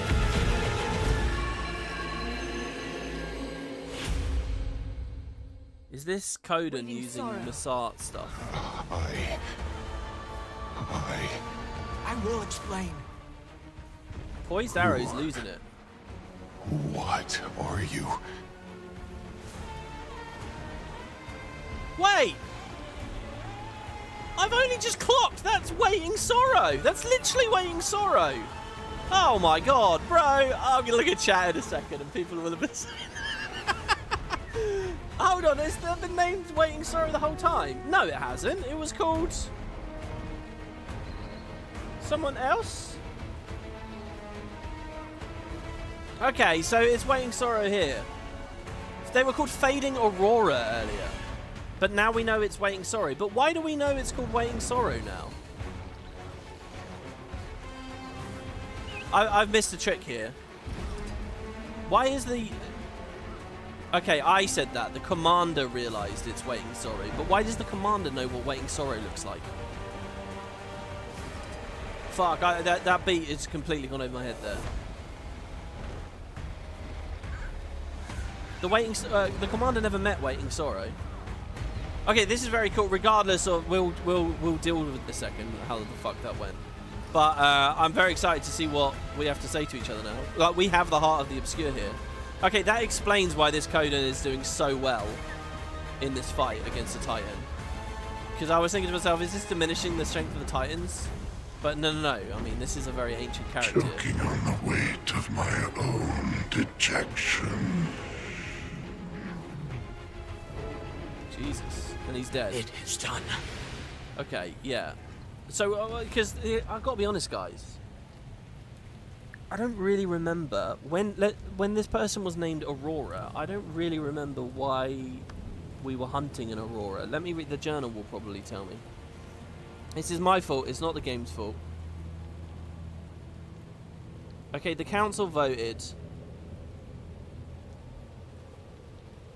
I'll make preparations. When I arrived back at the village, Poised Arrow was in a panic. Fading Aurora had left Harvest Den on her own, likely in pursuit of the Titan and whatever survivors it may have dragged along. Okay, so we're already talking about this character, Fading Aurora. But I haven't met Fading Aurora, have I, in this expansion yet? Was Fading Aurora in, like, part 1 or 2 or something? As far as I knew, Fading Aurora was a character I hadn't met that was just relevant to this story with the Titans. This was a new development and we were just going off to find them.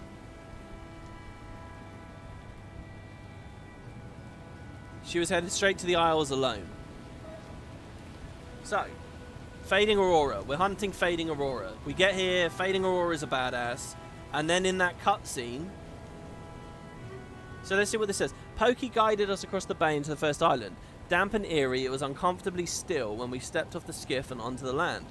We made our way west, where we found the corpses of shard-like creatures, which I'm now piecing together as being connected to the Titan. Did Fading Aurora do this? We didn't have long to linger, though, as even more of them ambushed us on the path.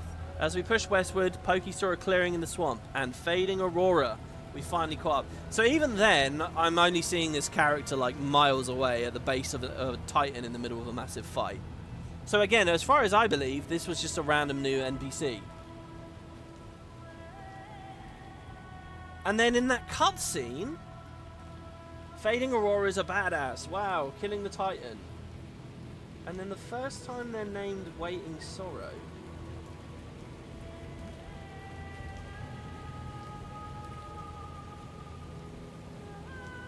Fading Aurora says, I'm speaking to you, look at me. And then I guess there was a badass moment in the cutscene and the commander said, Waiting Sorrow. And I missed that. I totally missed that bit of the dialogue. I think I was just looking at the visuals. This line here, packed flower, saying Waiting Sorrow, that didn't register to me. And then Poised Arrow's going mad, and now I'm thinking about Poised Arrow going mad, and Waiting Sorrow says, I'll explain, and then I clock, oh my god, Waiting Sorrow's name. So I didn't really miss it. I missed it by like 2 seconds. I missed like the line. Okay, so I don't know why the packed flower knows what Waiting Sorrow looks like. Maybe the Heart of the Obscure has given me this connection. Maybe ArenaNet will explain that in a second.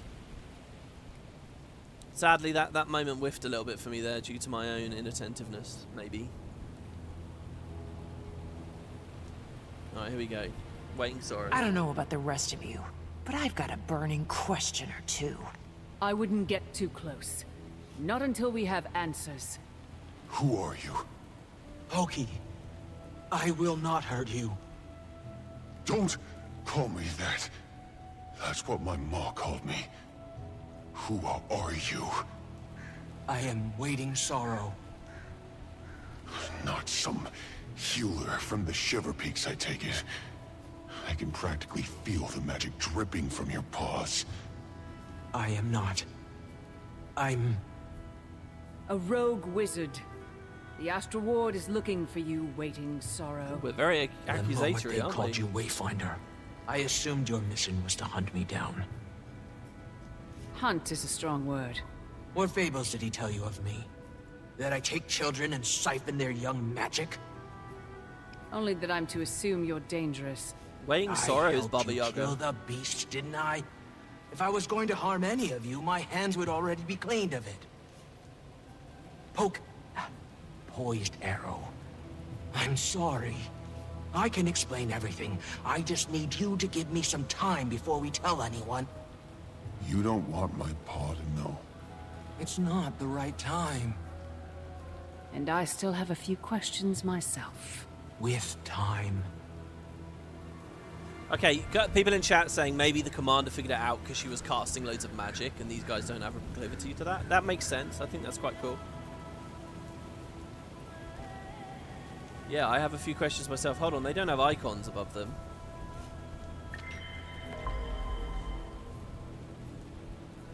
Oh, I can't speak to you. Hold on, though. Ah. Are you okay? I feel sick.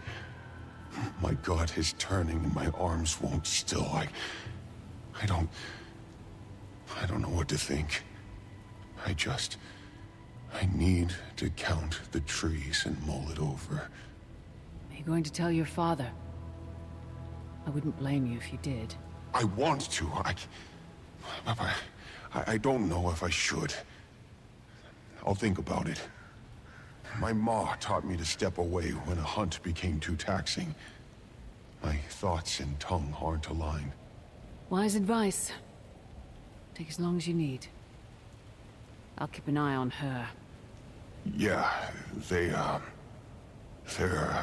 getting some research camps set up nearby. I'll be there. Gonna take a walk. Hold on. Someone in chat here is saying I met Fading Aurora multiple times. 3 times. I met Fading Aurora 3 times. I think the problem is I'm an ignorant outsider and all their names sound the same to me. They probably just went in one ear out the other. I met Fading Aurora 3 times. So I met Waiting Sorrow in disguise 3 times. When? I don't see it. I'm scanning here and I don't see the word Fading Aurora. Was it in this episode? Was it today? While playing literally today we met her. Barbed Veil. Stoic Alder. Stoic Alder.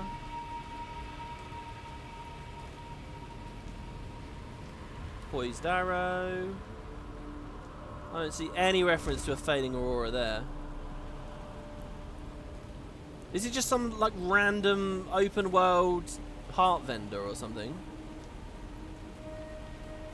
Oh, they were one of the... Oh, come on. It's not like I'm going to remember that. So hold on. One of like the 7 bears in the council was... Holy shit, that is cool though. I kind of want to go back there now. I specifically in that council meeting was speculating, oh, what if Waiting Sorrow's among these people? Or had it been among them in the past? Holy shit, it was one of the people sitting at the council table. Look, that can be forgiven to not remember that. I mean, Jesus, guys. Wait, and she was in my house. When you go around meeting the members of the council, yeah, I get that. I remarked on her during the first council meeting with the bears because she looks special. Did I? Oh, and it was in the middle of the paragraph in chapter 1, really? Wait, in the middle of the paragraph. There's loads of paragraphs. Moon camp, dense forest. This is very cool. They've done like a Navan thing again, haven't they? This is very cool.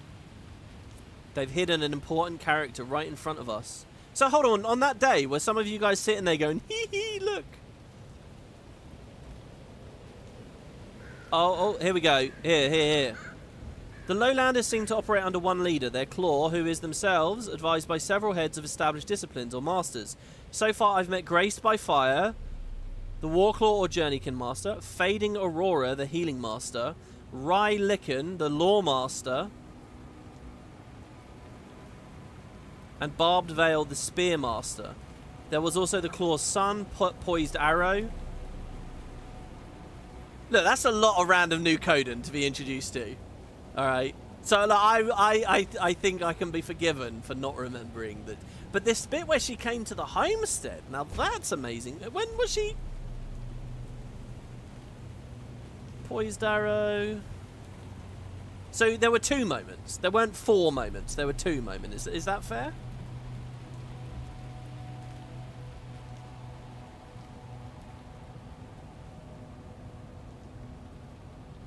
Hence why that law was in License House earlier.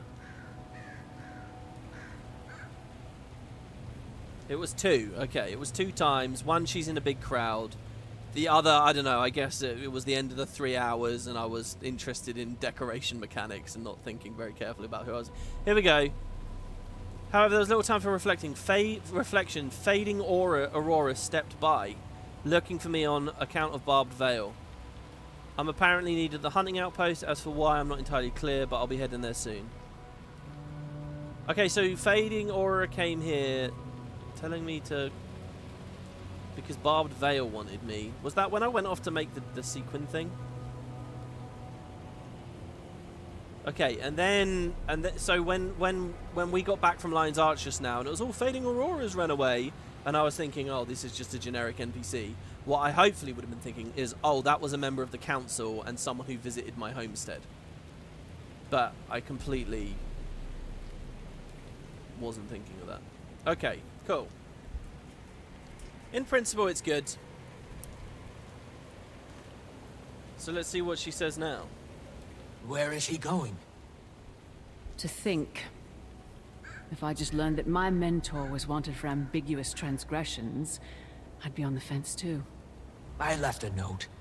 Ren should have known I meant no harm. If you're talking about Iskarin, I think we both know better than to assume he's rational.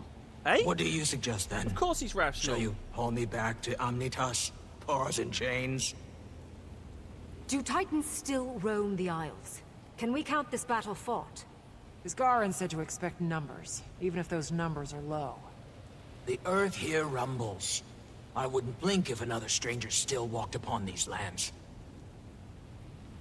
The tendrils of my power reach outward, but the mistburn is disrupting my senses.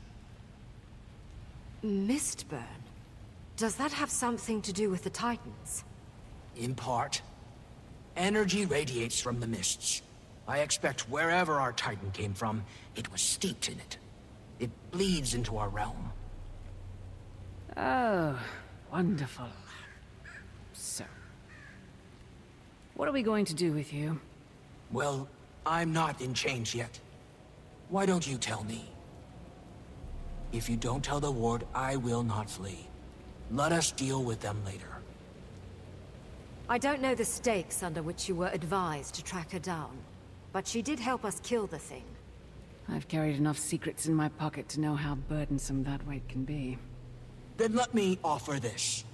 I will return to them, but only when I know my kin are secured from immediate danger.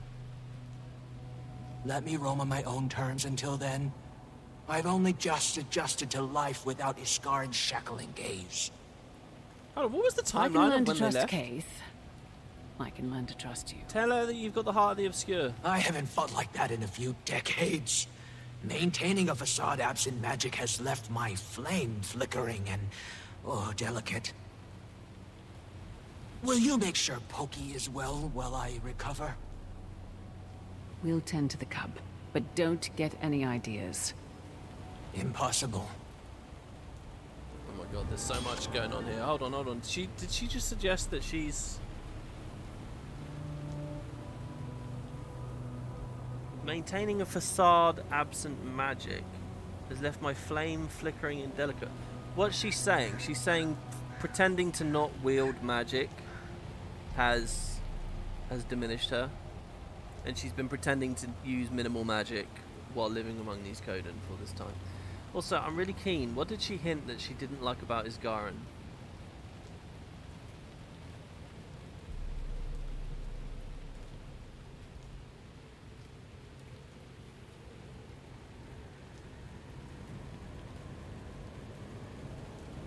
Okay, so they think that there's more Titans around, probably. She's got this thing she calls the mist burn. Energy radiates from the mists.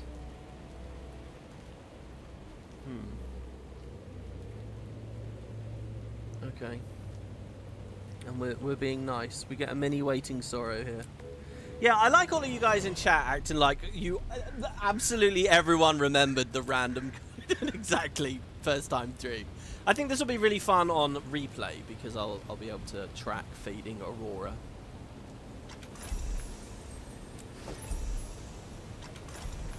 Yeah, it's hard to hide her magic. Exactly, yeah, that's what I think it is, yeah.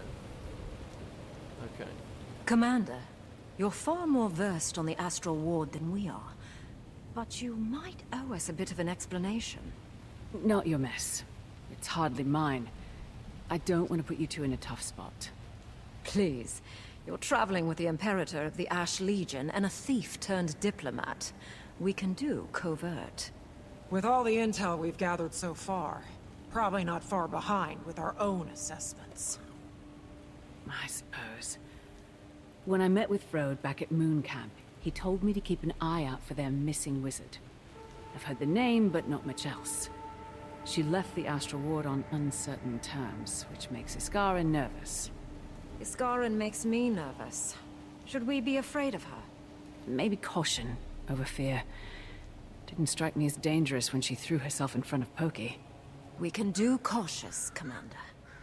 Far as I know, she helped us fight that thing. Hell of a lot more than Iskarin has done here. Okay, I have a question for anyone who remembers Secrets of the Obscure. Who built the World Spire? Was it Waiting Sorrow that built both the World Spire and the Heart of the Obscure? Because I speculated in the previous part that might be the general idea here. Get Waiting Sorrow back to help rebuild the World Spire. but I can't really remember. What is it? Not what was it? Vast or someone else, Akeem, that built the World Spire? Because they're obviously both gone as well. Just trying to remember exactly what we heard about Waiting Sorrow there before. Also, weird side note, but Malice is feeling like such a strange companion in this story. Why the fuck is Malice like one of the party members in this plot? It's so weird.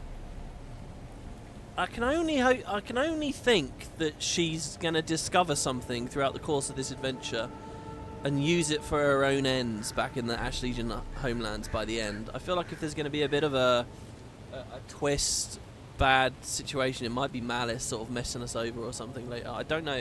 She's very strange to be the character with us. She built the wards and had a play in the spire. Perfect. Okay, yeah, because I thought she did construct those. The spire was mostly Isgar and a bit of Mabon, but to be clear, is Waiting Sorrow needed to reconstruct it?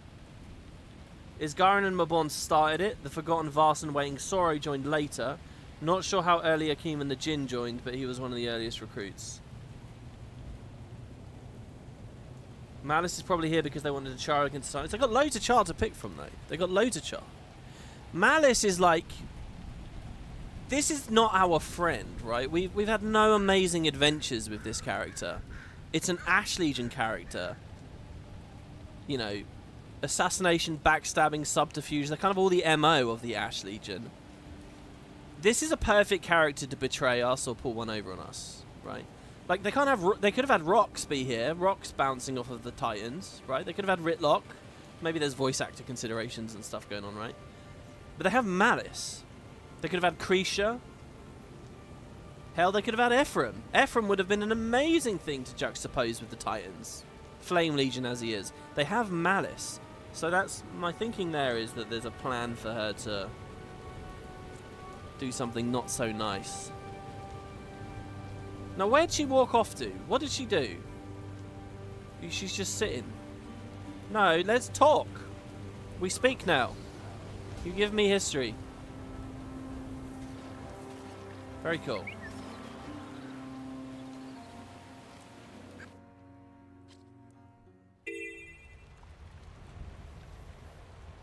We must scout the area. Would you and your journeykin care to help us? Oh, we get a new Warclaw run, and there's an adventure, and we finished a mastery, by the way. Wild Claws. Strike foes that I dash through. Hitting at least one foe grants a burst of endurance when the dash ends. So I can hit people by dashing now. What about this Osprey here?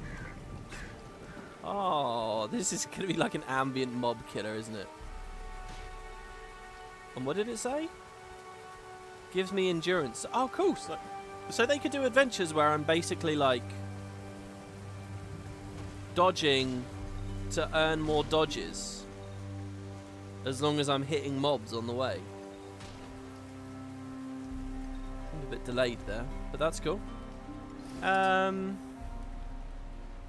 Next is Feral Fury, and then of course the 20% mount endurance for everyone. I kind of want to look at Lowland, Kodan, and Homestead. Mastery system's been quite fun for me this time. I've talked a lot of shit about the mastery system over the years, but I'm enjoying it right now. Okay, so we are at the entrance of Janthir Sintry. It's nearly 3 hours. We're at 2 hours 50. That's going to be this episode, guys. I know we basically got one instance and just got to the map, but hey, there you go. We did a lot of stuff. There was a lot of lore chat. A lot of little things today that were really fascinating. I'd love to hear what you guys think. Comments, or come over to the Discord, chat with me. Rox has been written out. What do you mean, she's been written out? You think I'm way too conspiratorial?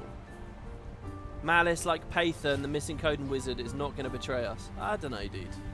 I don't know. I disagree. I know where you're coming from. It does feel like there's never really any intrigue like that. Conspiratorial is a good word. It does feel like everyone's always holding hands and being friends. And if they're not, they're just cartoonishly, ludicrously idiotic, right? Like how they rewrote Smoder or how they've treated some characters in the past. But we'll see. Anyway, thank you guys. Good episode. Lots of fun. I will see you for the next one very soon. Zeus will be tomorrow, so please do enjoy that. If you're interested in the expansion, don't forget there's a link in the description. If you're in the guilds in game, feel free to decorate and contribute to the forest. And yeah, I would love to hear more lore ideas and insights, and just wherever there's holes in my knowledge, because there are holes, let me know.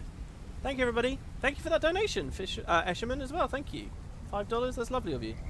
Have a good evening, guys. Take care. We'll see you soon. Bye-bye.